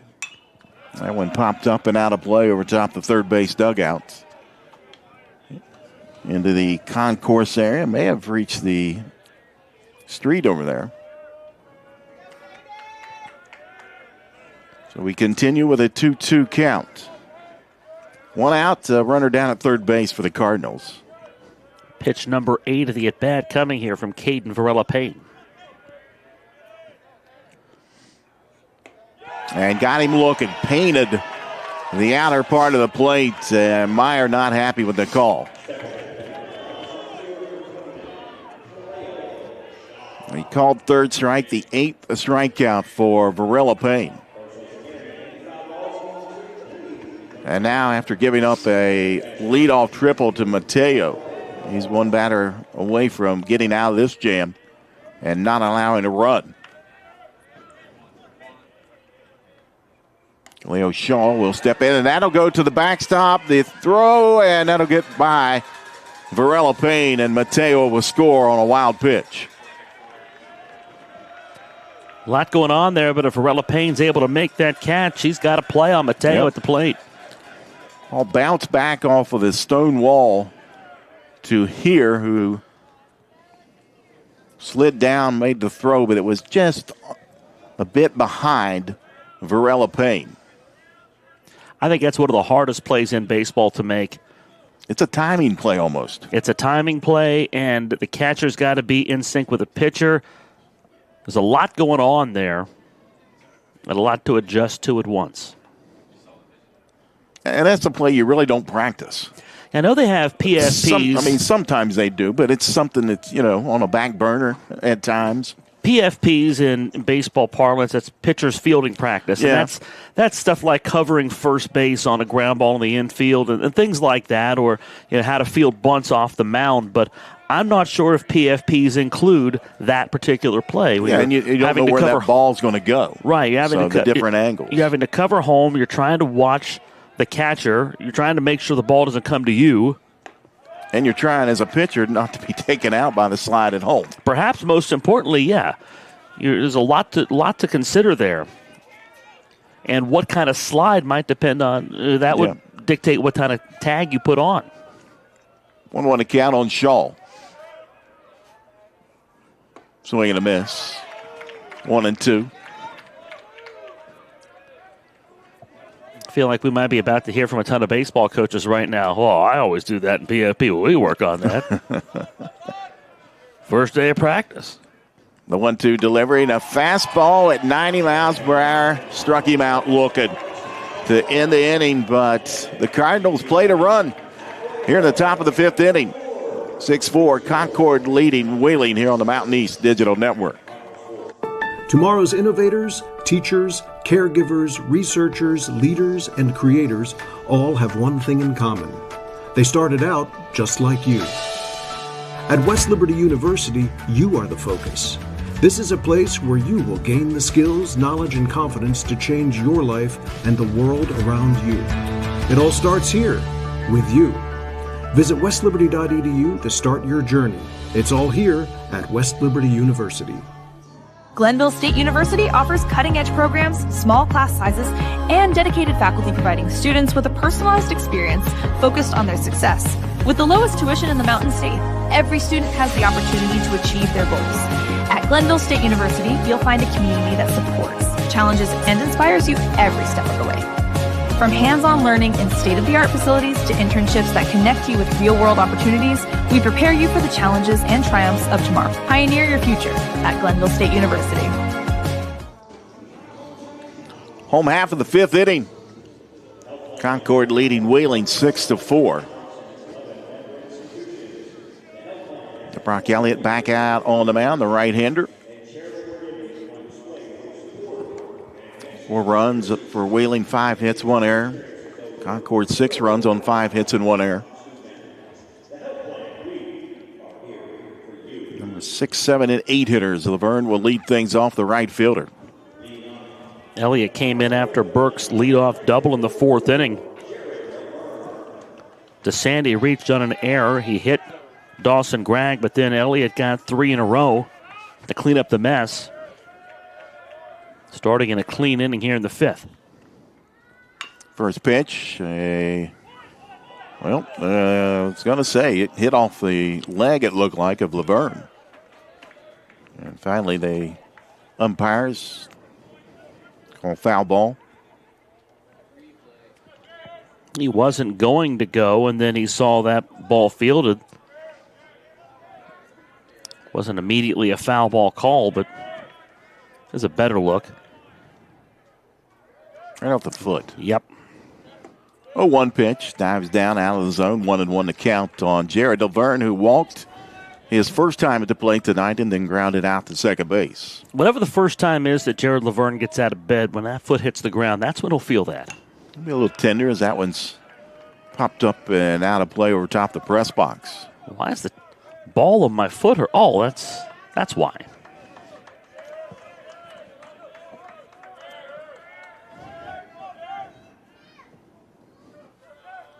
One ball, 2 strikes on Laverne. As Elliott from the windup delivers in down for ball 2, 2-2. I feel like if you and I lament about random aches and pains, people probably tell us we're not old enough to do that, but we're going to feel old enough, I'll bet, to lament about random aches and pains. I could probably start a podcast just on my aches and pains. That's a great title. Aches and pains. As that one is fielded by Gutierrez, but he will not come up in time. That's going to be an infield single for Laverne. 3-hit game for him yesterday. That's his first knock of the day today. Nice job by Gutierrez going deep into the hole there behind first base to even knock it down and keep it on the infield. If it's a solo podcast, I think you got to call it My Aches and Pains. And if it's a duo, I think they're going to be like whose aches and whose pains.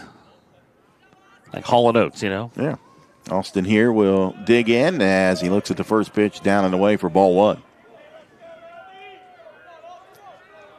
Here 0 for 1, a walk, and he lined out to second base his last time at the plate.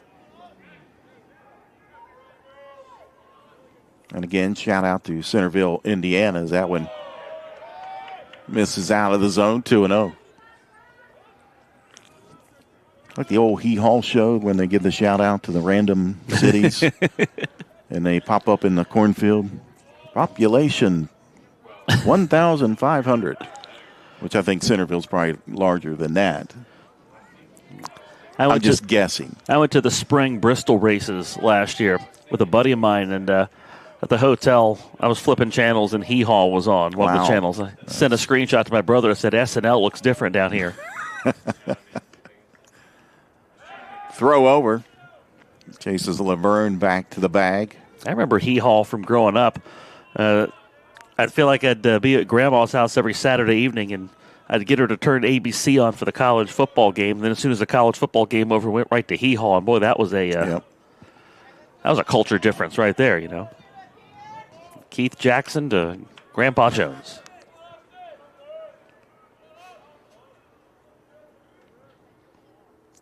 2-0 pitch. That one misses down low, 3-0.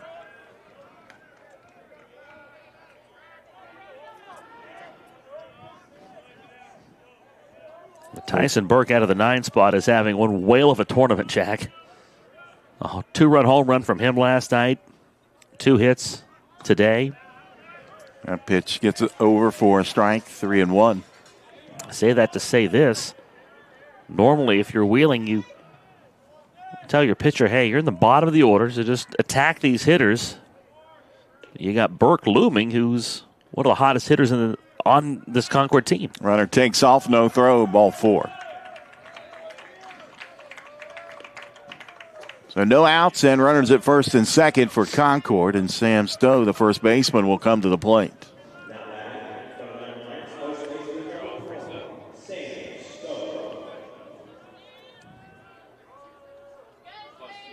Stowe 0 for 2 tonight.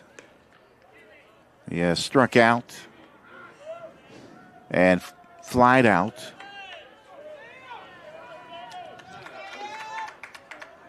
A right-hander getting loose. A side armor in the Wheeling bullpen.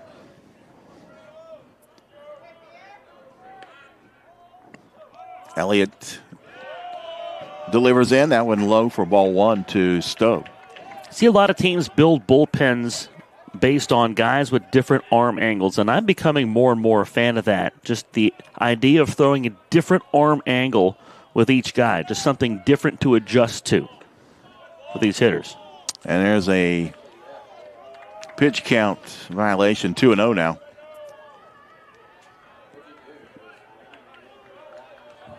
Two balls and no strikes on Stowe.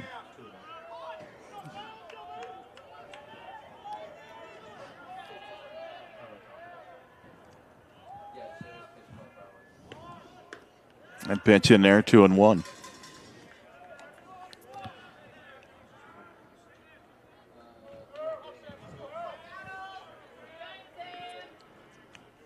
Now I just need the DJ over in the other booth to cue up some Buck Owens for us in between innings. 2-1 pitch. That one bunted foul into the Concord dugout. 2 balls and 2 strikes. Buck Owens, Roy Owens, great performers and performances on that show.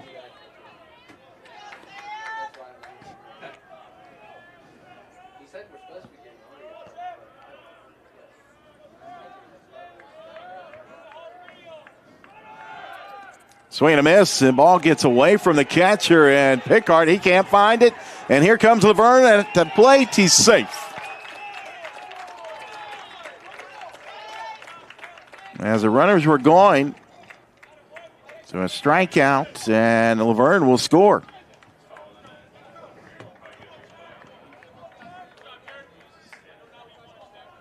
All the frustration for Pickard. Looking right, looking left, and sometimes that catcher it's obvious to everyone else in the ballpark where the ball is, but to you. And give credit to Laverne coming around third. Didn't slide in and was able to react to that play. Tyson Burke in there now as he looks at that one down and away for ball one. And that's a huge run for Concord because Wheeling had just got one back in the fifth inning. And you really feel like the Cardinals needed a shutdown inning and they didn't get it.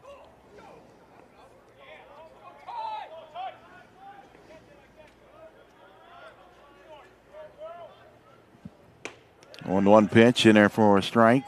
1-2. And again, Burke, we talked about him earlier this inning. Correction, 1-1. One of the best hitters in this tournament for Concord.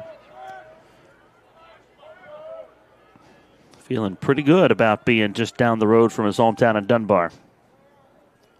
Breaking pitch. That one drops down into the zone. 1 ball, 2 strikes now.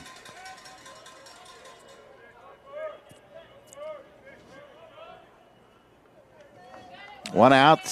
Austin here at second base for the Mountain Lions. Trying to add on to this 3-run lead. That one lifted out into left field. That'll get down for a base hit.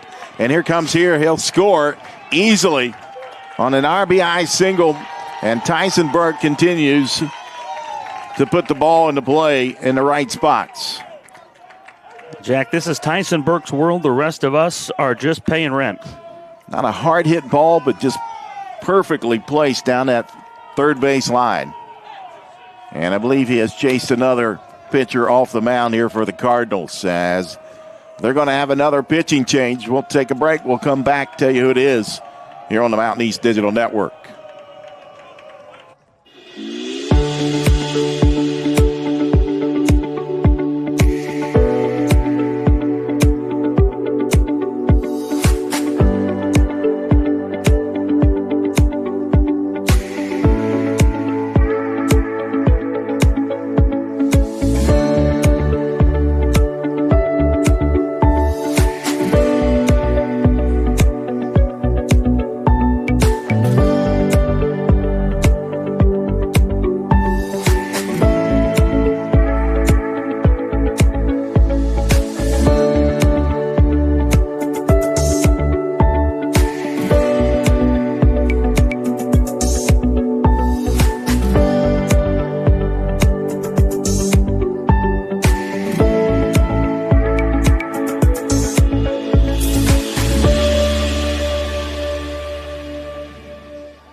New pitcher for Wheeling and right-hander Sebastian Kahn will make his way out onto the mound, a 6'1" senior out of Brampton, Ontario.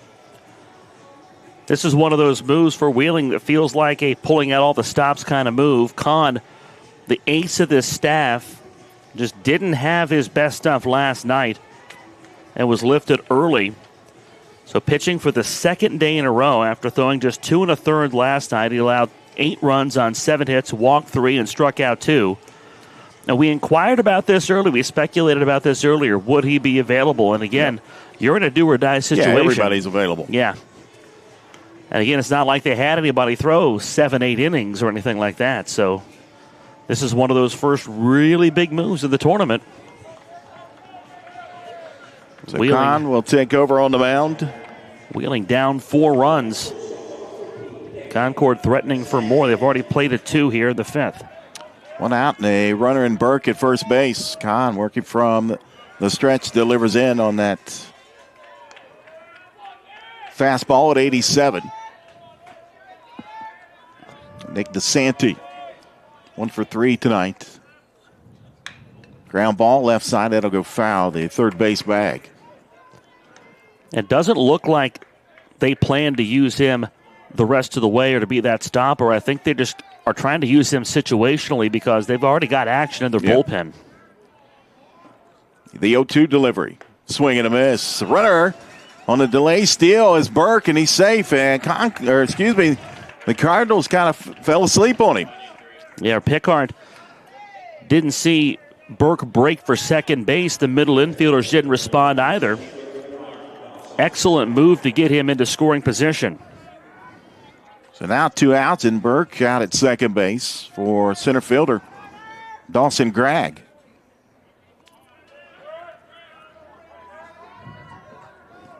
Gregg 1 for 2 in RBI. And that one right back into the glove of Kahn. As Sebastian Kahn comes in and gets the Cardinals out of the inning. But 2 runs here in the bottom of the 5th inning. Concord now leading 8-4 here on the Mountain East Digital Network. A better life, a better job, a better you. So where do you start to build the skills necessary to get there? At West Virginia State, you are not just a number, you are who you choose to be. You receive personal attention from award-winning faculty. You study in nationally recognized programs. You learn the skills that will get you the job you know you can have. No matter where you want to go or what you want to do, it starts at State. Being a champion takes more than skill, more than endless drills, more than using your head. Being a champion takes the heart to give it your all, the agility to thrive from any angle, and the relentless drive to be the best. Welcome to Division II, where the pursuit is yours to create, and the question isn't, can you do it? It's will you?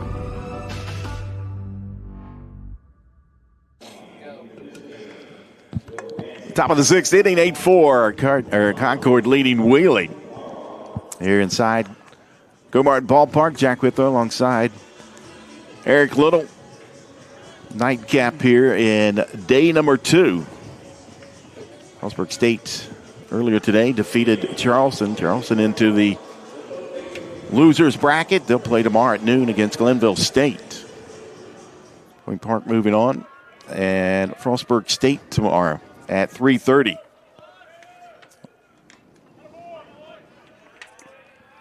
Caden Varela-Payne back out on the mound, the starting pitcher here tonight for Concord. That was a foul tip by Chris Alvarez.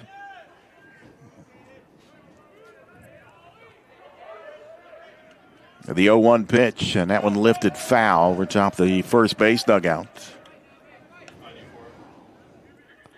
Caden Varela-Payne just broke the single-season strikeout record at Concord with 97, which includes 7 strikeouts here tonight. Well, 9 strikeouts now. So we'll up that number. The previous single-season record was Andrew Neff with 95 back in 2024. Good piece of that one from Alvarez. Count remains 0-2 for the third baseman.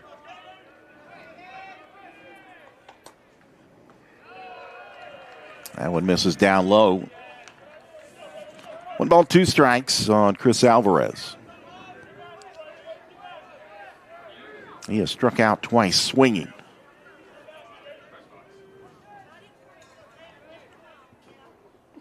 The 1-2 delivery. Slow grounder left side.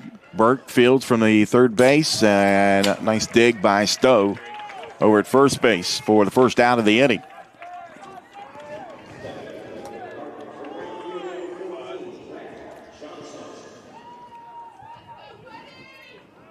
Both of these teams into this tournament as the number 1 seed. I'm sure going 0-2 in the week. Not really what either of them had in plan. I think that's an understatement. So these last 4 innings, I think you'll see both teams pull out the stops. Brett Johnson looks at that one off the plate for ball 1. Johnson 1 for 2 tonight.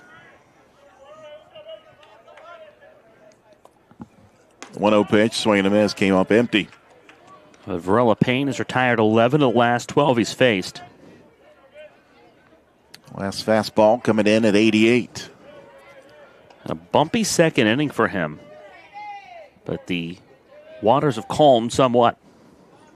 The 1-1 pitch, and he took a little off of that one, paints the inner part of the plate for strike 2. It was a bumpy second inning for both pitching staffs. Combined 8 runs scored in that frame. 1-2 the count on Johnson. Came back with the fastball. Concord wanted it, didn't get it. 2-2.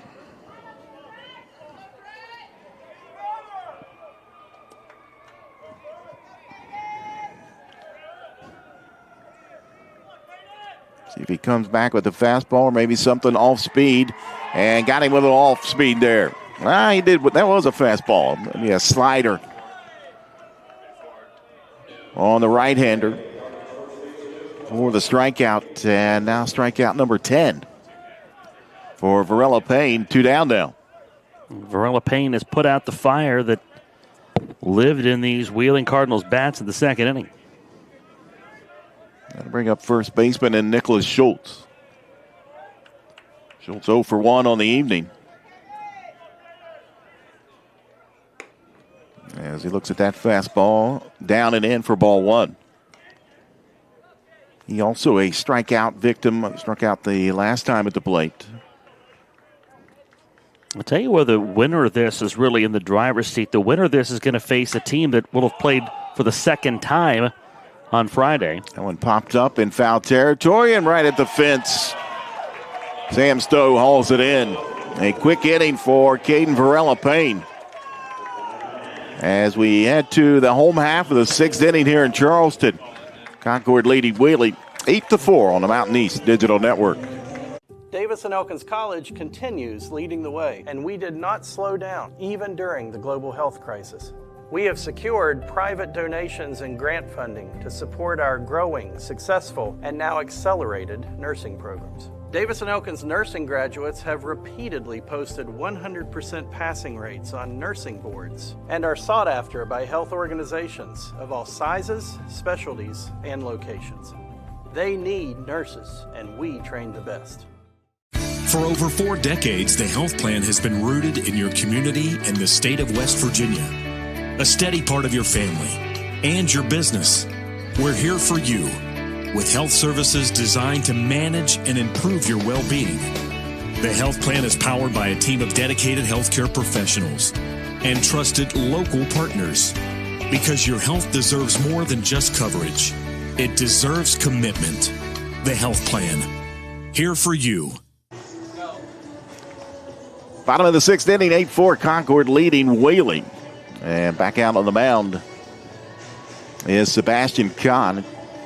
Threw 4 pitches in that last half inning. Heading for 4 strikes as he got out of that one. The usually starting pitcher came in for relief tonight, the 4th pitcher of the evening for Wheeling. This is his first bullpen outing of the season, and he relieved Brock Elliott, who faced the order one time through. And I think maybe that is the strategy here. Make sure Concord's hitters see a different guy every time up, as long as that guy remains effective. And maybe working with a pitch count on Kahn. Possible they know what the leash is for him after he pitched last night. And we may have a pinch hitter here for Dawson Maynard, as he was ready to dig in on the right side, but then head coach and Drew Bailey coming down the third base line, and I'm not sure if he's going to make a change or he just wanted to come in and talk to his team, as he's got several of them huddled there at the top step of the dugout. I think it's gamesmanship. I think he wants to let Kahn warm up and then stand out there and wait a few minutes. And now our home plate umpire, Tony Veltry's like, hey, we got to get this going.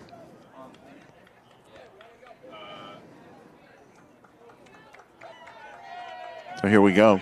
And you might be right. It's the little things. Again, Kahn, the ace of the staff, just didn't have it last night, but said to his head coach, hey, I can get you a few outs tonight. As he delivers in, and that one fouled off by Maynard. Usually that's how it is when a starting pitcher is back in relief on short rest or no rest. It's usually not for a long outing. Usually say, hey, I can give you 30 pitches. I can get you 4 or 5 outs. The 0-1 pitch from Kahn, and that one falls down and away for ball 1. 1-1 to count. And as I alluded to going into the break, this Wheeling team, or whoever wins this game, be it Wheeling, be it Concord, will play a team that had already played at noon tomorrow. Swing and a miss. 1 ball, 2 strikes on Maynard. So the loser of that noon game tomorrow will see Wheeling or Concord at 7. Ground ball off the glove of Kahn. He'll gather and underhand it over to Schultz for the first out of the inning. Well, usually you don't see it work out that well when the pitcher makes that deflection. Deflected in a way where he kept it in front of him. I'll bring up the designated hitter and Corbin Bostic. 3 up, 3 down on a Kahn out of the bullpen. Bostic 0 for 2. Ground out, struck out, and then sacrifice fly out into left field. That's come on in relief all year, but you wouldn't know it from this outing. No balls, 1 strike. Kahn quickly working as that one's fouled off. 0-2.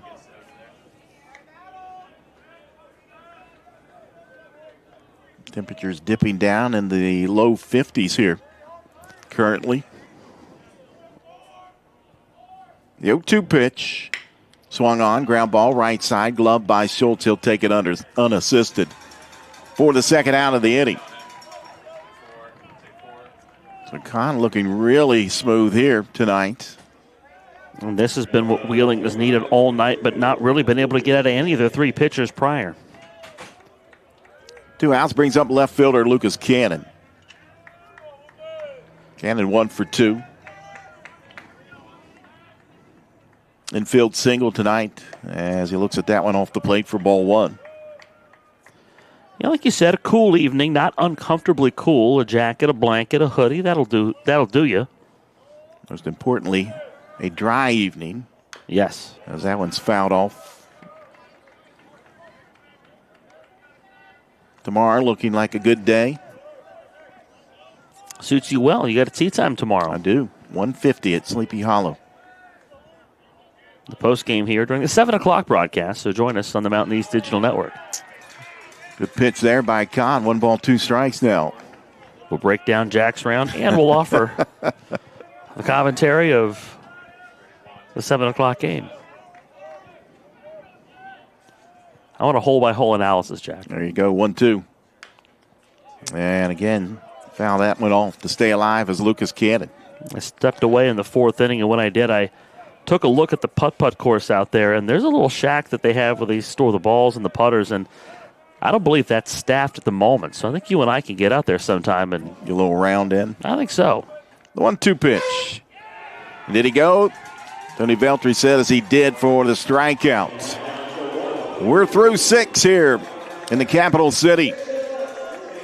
And Concord still leads Wheeling 8-4 here on the Mountain East Digital Network.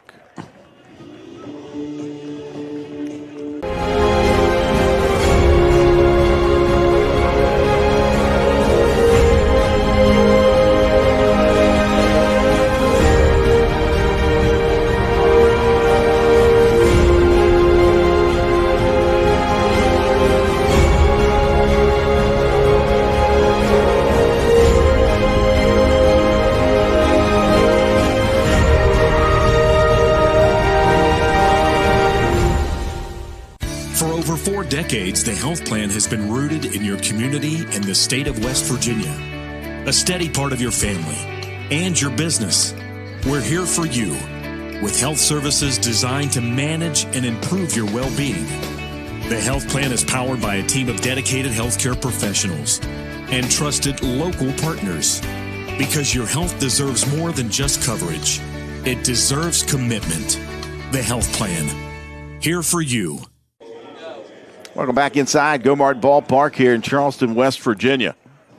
Concord leading Wheeling 8-4 here in the top of the 7th. And I'm going to pass it back over to my partner here tonight, Eric Little. Take it away. Thank you so much, Jack Withrow. Wheeling will have hitters 8, 9, and 1 in the top of the 7th inning against Caden Varela Payne. And I said this earlier in the game. I can't remember if it was this game or I believe it was this game, but this tournament really, until this game, had not seen a pitcher step up and deliver a dominant performance in quite the way that Caden Varela-Payne has. First pitch of the inning to Noah Gutierrez is a ball. And yes, that second inning was bumpy, surrendered 3 runs, but since then, just 1 hit for the Wheeling Cardinals. 6 in a row put away by Payne. The 1-0 comes back to even the count. 13 of the last 14 hitters set aside by Caden Varela-Payne. The 1-1. Line to the left side and a base hit for Noah Gutierrez to break up that string of 6 in a row, retired. And for a guy like Caden Varela-Payne, who did pitch in last night's game, did not throw a lot of pitches last night. The pitch count is over 100 at this point. So how much gas is left in the tank for Varela-Payne? There's work in the Concord bullpen. Here's Griffin Pickard.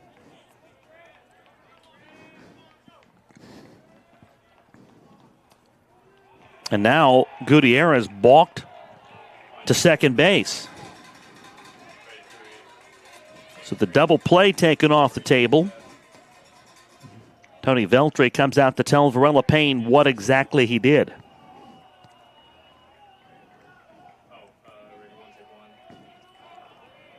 So Wheeling gets just their second hit since the second inning. And then a balk moves Gutierrez into scoring position. A real squirrely part of the ball game for both teams. Concord with 9 outs left to get. And Wheeling with an opportunity here. Griffin Pickard takes a ball down.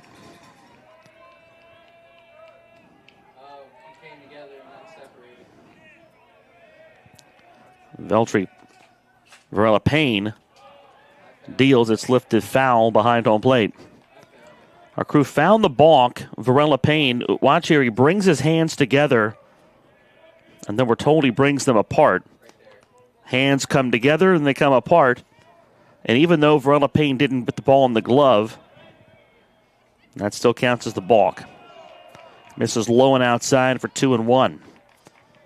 And that's a thing that he's got to shake off at this point. He's given up the base hit. He's balked Gutierrez to second. 4-run lead. Here's the 2-1. Swing and a miss. Count levels at 2-2.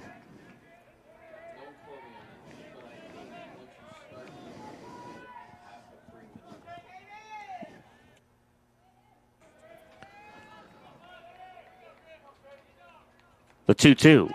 Call third strike on the outside edge. Pickard down on strikes for the second time today. And another strikeout for Caden Varela-Payne.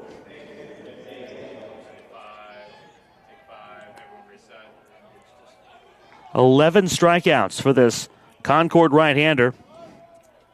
And here's Edward Mateo, who tripled and scored back in the 5th. The only blemish against Varela-Payne's record since the 2nd. Swing and a miss for a strike. With 2 outs, Mateo advanced on a wild pitch, or scored on that wild pitch, after the triple against Varela-Payne. Sends this one to the backstop. I'm in a glass-enclosed booth with a net in front of that booth. For some reason, I thought the net ended way earlier than it did.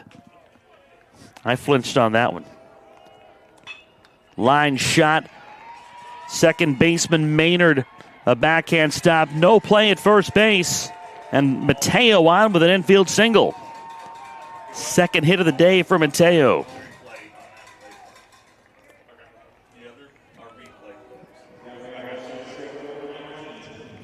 Maynard was playing deep. And this was a massively long throw. Not a chance. Cade Heflin in search of his 3rd hit of the ball game. They're at the corners with 1 out. The pitch. Hit in the air. Behind second base, DeSanti backpedaling. Still backpedaling. Makes the catch, delivers the throw back to the infield, 2 outs. And a big ticket item there for Varela Payne to get Heflin on a pop-up that does not bring the runner home on a sac fly. Varela Payne, the pitch count over 110 at this point.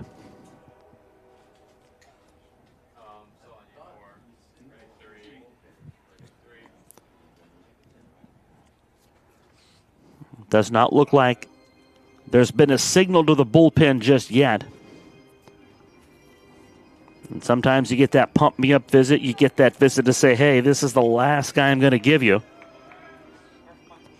Luke Meyer, the designated hitter, 0 for 3 today.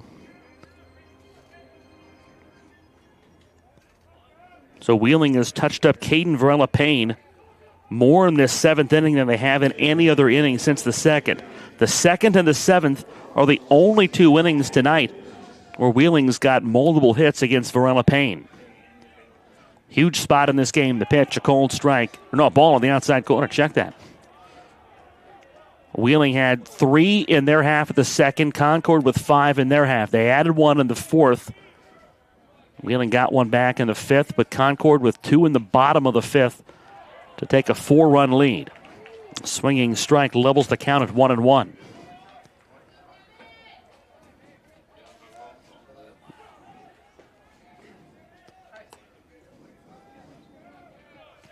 Two outs, top of the 7th, the 1-1.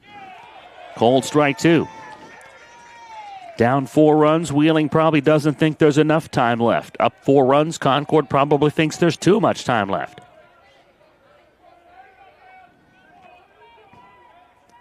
Kaleo Shaw is on deck. He doubled last night. Meyer fouls the 1-2 over the backstop.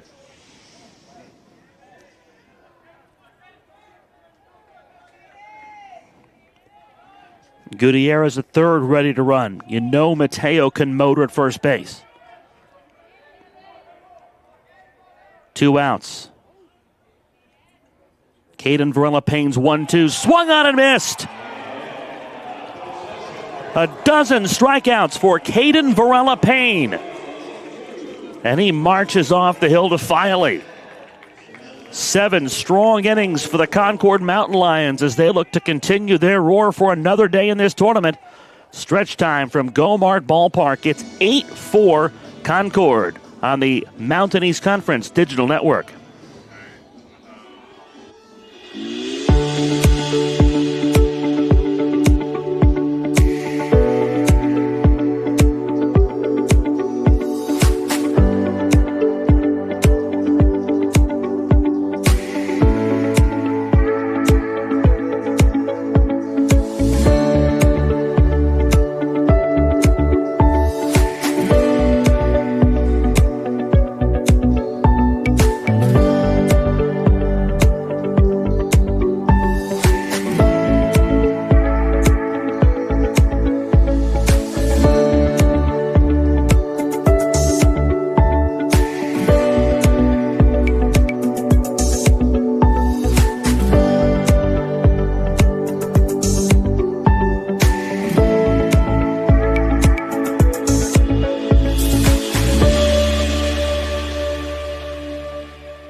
Wheeling had a chance to get a couple runs against Caden Varela Payne and cut into this 4-run Concord lead.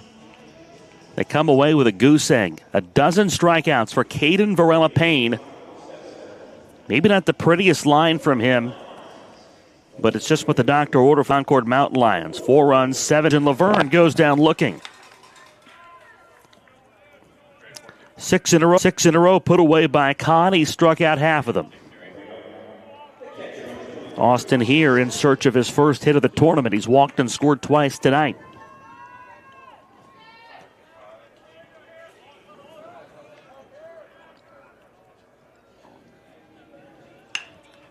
Ground ball right side. At first, Schultz up with it. Kahn covers. 2 down. Not a big Star Trek guy, Jack, but I know Concord dealing with the wrath of Khan this evening. I know enough to know that that's a Star Trek thing. Yeah. You were going to beam me up Scotty or something. No. I got you, though. Tough night at the office for Sam Stowe. He shows bunt, pulls back, and takes a strike down the edge. The Wheeling bullpen is quieted down somewhat. Khan's pitch count still in the 20s. This is outside, 1-1.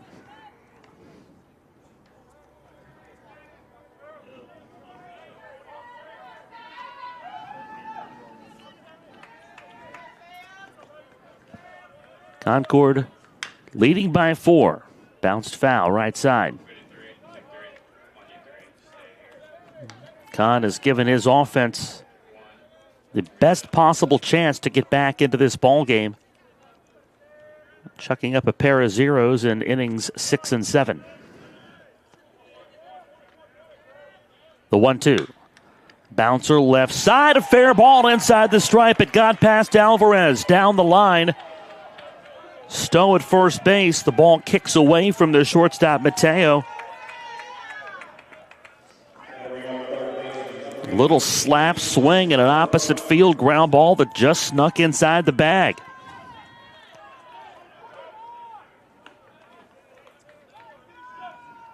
First guy to reach against Sebastian Khan out of the Wheeling bullpen. And here's Tyson Burke. It's outside for a ball. Concord, maybe the knockout punch here is what they're looking for.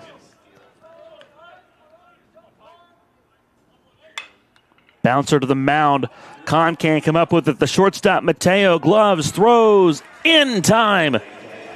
And Burke, who was 3 for 3 until that, grounds out to end the inning. So Khan put away 8 of the 9 he's faced.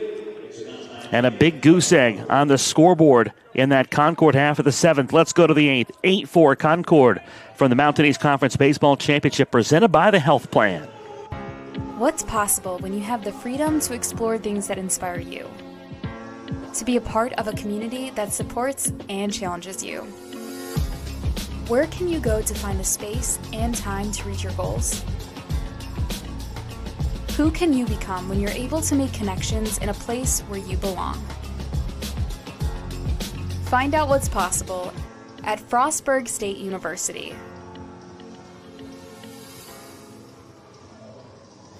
It's about unlocking your potential and discovering your purpose. It's about community and how we can better serve others.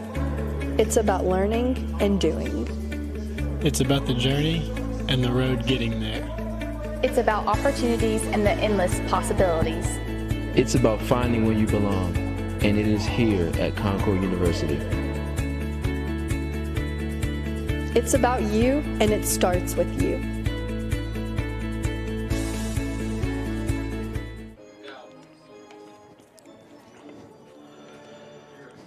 What a performance from Caden Varela-Payne for the Concord Mountain Lions, and it continues into an 8th inning. Middle third of the Wheeling order. Kaleo Shaw leads off. A dozen strikeouts for Caden Varela-Payne.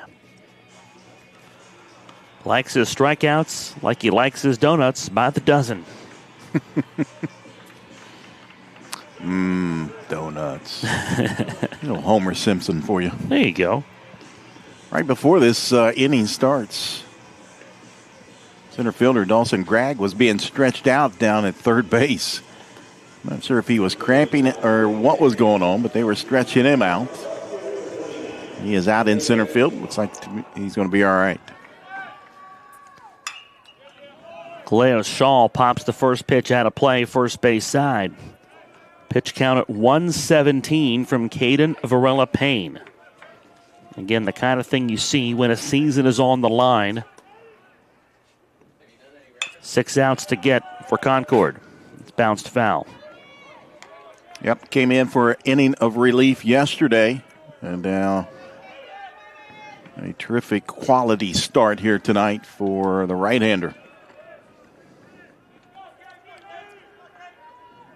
Here's the 2-strike pitch. Breaking ball just inside.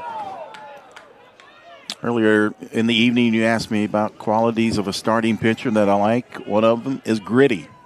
Ooh, that's a good one. At times, things did not go Varela Payne's way, but he has battled through it. Here's the 1-2. On the outside corner, didn't get that corner either. Painted that one with a 90-mile-per-hour fastball. We're seeing that grit now. 2 pitches that he very much wanted to have called strikes were not called strikes. Again, his pitch count kind of dwindling at this point, you'd have to think. Looking for the baker's dozen. The 2-2, swing and a miss. Lucky 13 for Kaleo, or for Caden Varela Payne. One gone.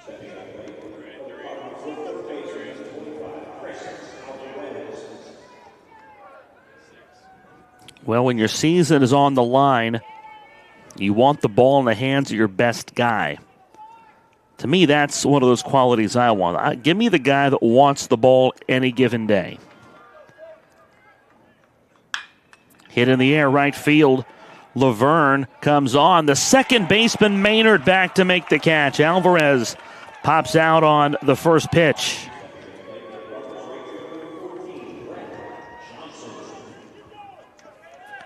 Varela Payne has taken the ball and done his job tonight. He's retired the side in order 3 times in 7 completed innings.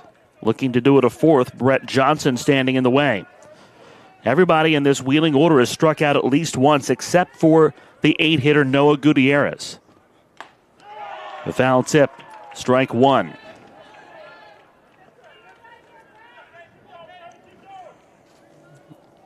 And don't think for a minute this Concord offense isn't feeding off of the momentum they're getting from Varela Payne. 2 strikes as Johnson deposits that over the Sweets.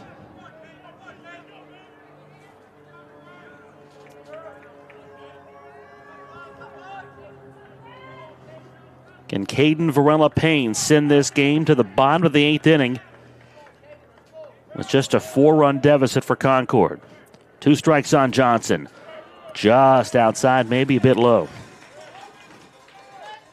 Couldn't get Johnson to take the bait.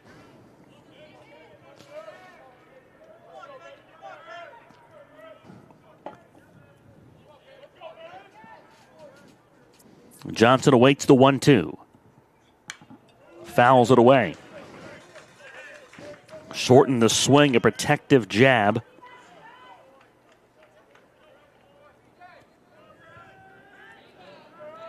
You feel the tension in the air this evening, Jack, as this game winds on. Elimination game. One of these 2 teams will go home. The 1-2 pitch. Outside corner, a called 3rd strike. Bookend strikeouts. A 4th 1-2-3 inning. 14 punch-outs for Caden Varela Payne. A virtuoso performance this evening in Charleston. From the Mountain East Conference Baseball Championships, presented by the Health Plan, Concord 8, Wheeling 4.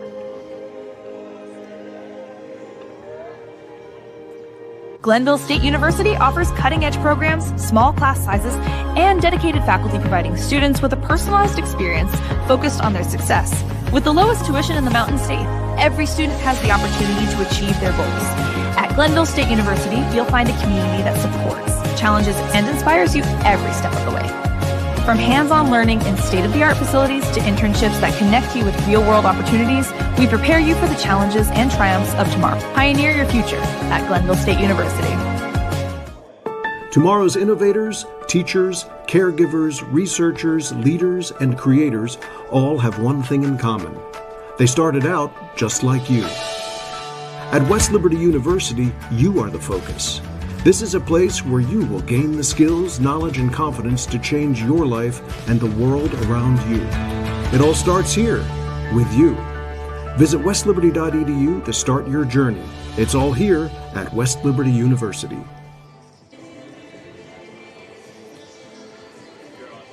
This game firmly in the hands of 2 guys who pitched yesterday. Caden Varela Payne came on in relief.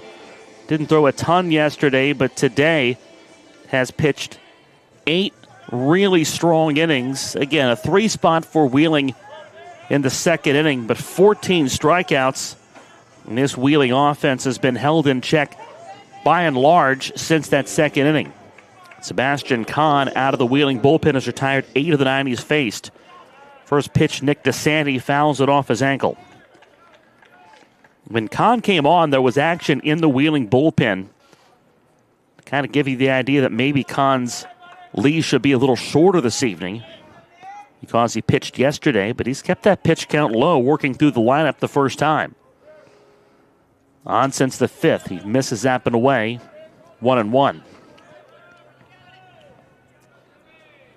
Sam Stowe's 2-out single in the 7th. The only base runner against Kahn. The 1-1. DeSanti sends it to center field. Cade Heflin under it. 1 away.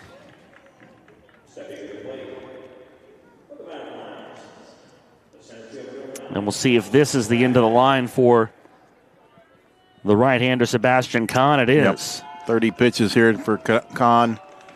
And a nice job coming out of the bullpen as he gets a round of applause from his fans and teammates.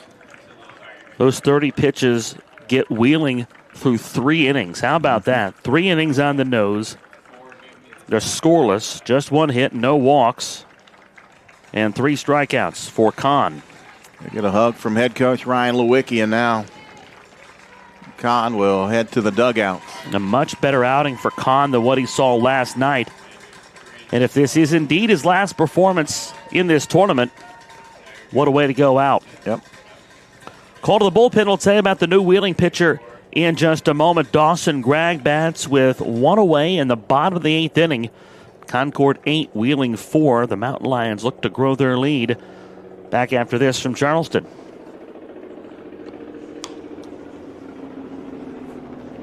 Davis and Elkins College continues leading the way, and we did not slow down, even during the global health crisis.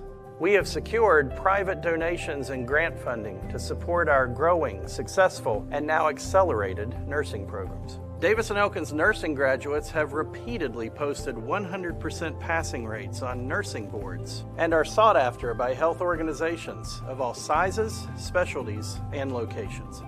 They need nurses, and we train the best.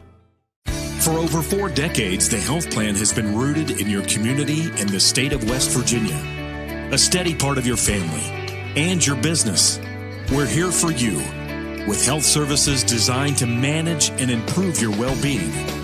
The health plan is powered by a team of dedicated healthcare professionals and trusted local partners. Because your health deserves more than just coverage. It deserves commitment. The health plan. Here for you. New pitcher for Wheeling and right-hander from Greene, Ohio, Jacob Rollison, 6'4", 195-pound senior, will take over. RBI single back in the 2nd for Dawson Gregg, facing Jacob Rollison. First pitch up and in from Rollison. We see how Ryan Lewicki has deployed his pitching staff. We see the ace Kahn go 30 pitches and get 3 innings. Rollison, aside from today's starting pitcher Dom Carlson and Kahn, we just saw, the only other guy to start double-figure games for Wheeling. Lined into center, 2 away. So again, we have seen, and again separated by a couple relievers, pitchers 2, 1, and now 3 in this Wheeling rotation. That, Jack, is how you manage an elimination game. Yep, if you're available, be ready to go. And you are looking at your very best options in order, playing like there's no tomorrow. Maynard takes a called strike. Unfortunately for Wheeling, their offense has not obliged. The road team won both games yesterday. The home team won the first game today. Concord looking to become the second home team to win in as many games today.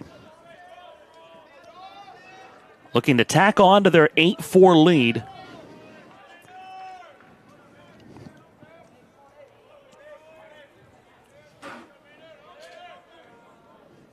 The 0-2. Off the plate. There's Eric here in the baseball tournament. The 2 number 1 seeds in this elimination game. And in the softball tournament, the 2 number 1 teams will face off tomorrow in Charleston and Fairmont State. And both of them have not been beaten yet. The dribbler to the second baseman, gloving at Gutierrez.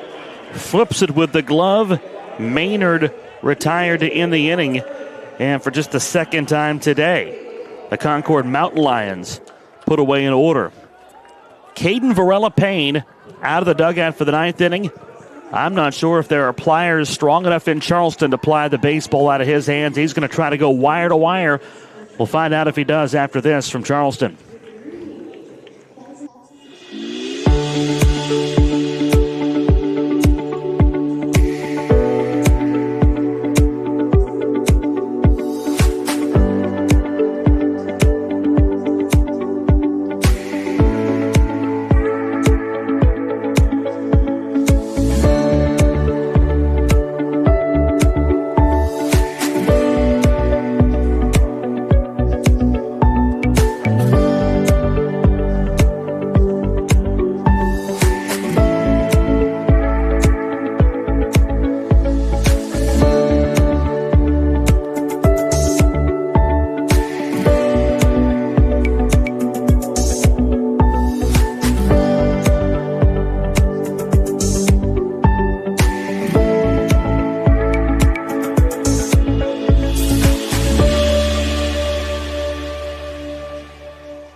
Caden Varela-Payne has already thrown 127 pitches in this game. He's retired 5 in a row. Allowed 4 runs and 7 hits in 8 innings. Walked 2, hit a batter, and struck out 14. He's got a 4-run cushion. The bottom third of the order up. The pitch. Nicholas Schultz, first pitch swinging. Foul ground, third base side. Not enough room for Tyson Burke.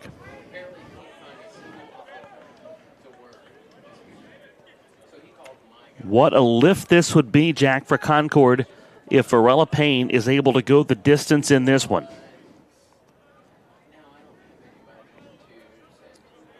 Yeah, when you're trying to battle out of the loser's bracket, that's key.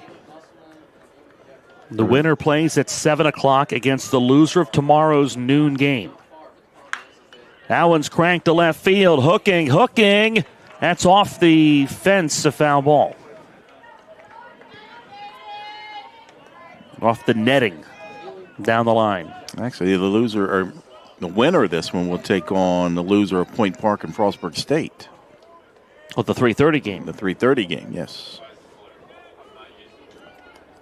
So either way, the loser or the winner here takes on a team who will be playing their second game of the day. Yep.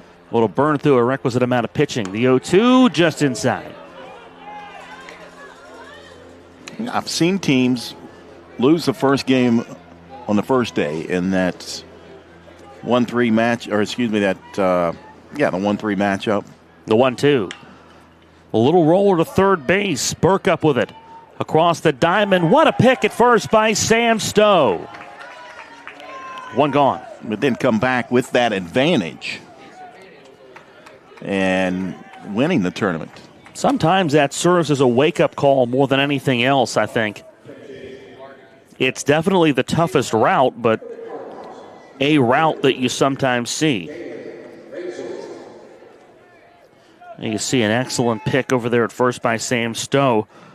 Jalen Razor pinch hits for Noah Gutierrez, and Razor takes a cold strike on the outer edge. On pitch number 132 from Caden Varela-Payne. Foul tip, strike 2.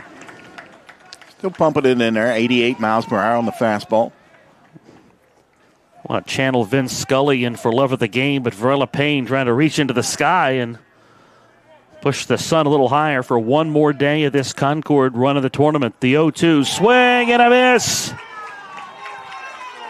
15 strikeouts. One more river to cross and another pinch hitter for Wheeling. Keaton Ferentz pinch hit last night, and he'll swing for Griffin Pickart with 2 outs in the 9th inning. Strike call on the inside edge. Pitch 135.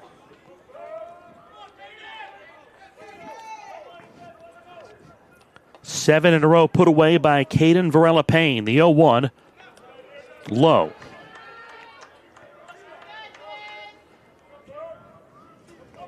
A 36-win Wheeling team is 1 out away from bowing out of this tournament on day 2. The 1-1. Pot foul behind home plate. Concord fans on their feet. The dugout is up on the rail. 8-4 Concord. 2 away in the top of the 9th inning. Ferentz ready. The 1-2. Didn't take the bait on a breaking ball in the dirt.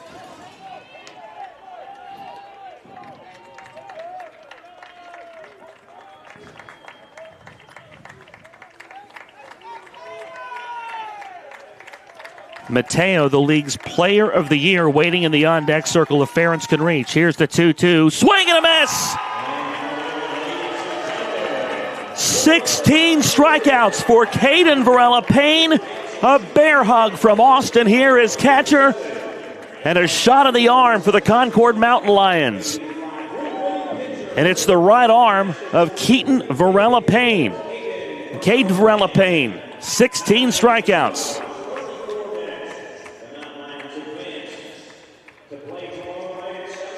Concord lives to see another game in this tournament. They play at 7 o'clock tomorrow.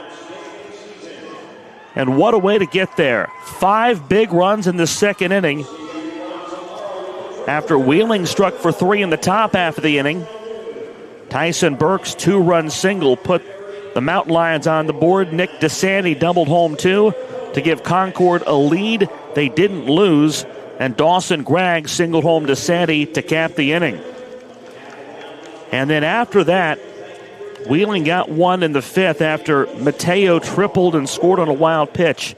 But from innings 3 through 9, almost complete domination from Caden Varela-Payne. Yeah, head coach Drew Bailey needed a big effort out of his starting pitcher, and he got that here tonight. 16 strikeouts. Caden Varela-Payne, a career performance here tonight for Concord as they'll survive and advance to tomorrow. And again, they wait the loser of the Point Park Frostburg State matchup at 3:30 tomorrow. And again, Wheeling, a 36-win team, bows out, and they gave it everything they had. The offense just couldn't do anything against Caden Varela-Payne those last 7 innings. We saw Sebastian Kahn deployed from the bullpen. We saw Jacob Rollison deployed from the bullpen. And they did their best to give their bats the chance. But what more can you say about Caden Varela-Payne? 130-plus pitches. 16 strikeouts. Your final thoughts, Jack Withrow? Yeah, again, they needed a big effort. They got it from him. 139 officially pitches tonight for Varela-Payne. And Concord coming up big in the 2nd frame there with 5 runs. They had a run in the 4th, 2 in the 5th. And just, again, a terrific effort from the starting pitcher in Varela-Payne. And they still got work to do. But they're in a good spot. 14 starts this year for Caden Varela-Payne. That was his 7th complete game. To me, that's what an ace does. He takes the ball and does exactly what needs done. And Caden Varela-Payne did the job tonight, striking out 16. A big thank you to our entire video productions crew. Thank you to Brian Shepard, producing the broadcast tonight. Thank you to Butch Mounts, our executive producer. And thank you to my partner, Jack Withrow. Our schedule tomorrow has 3 games. beginning at noon. The noon game, Glenville State and Charleston. The 3:30 game, Point Park and Frostburg State. And then an elimination game between the Concord Mountain Lions and the loser of the Point Park Frostburg State matchup at 3:30. So again, Concord, despite coming out of the loser's bracket, will be playing a team that will be playing its second game of the day. Again, we thank you for joining us on the Mountain East Conference Digital Network. Again, the broadcast produced by Video Productions in coordination with the Mountain East Conference. For our entire crew and Jack Withrow, my partner, I'm Eric Little. Again, your final score, Concord 8, Wheeling 4. Day 3 tomorrow from Charleston. Join us for that. We'll see you then. Have a good night, everybody.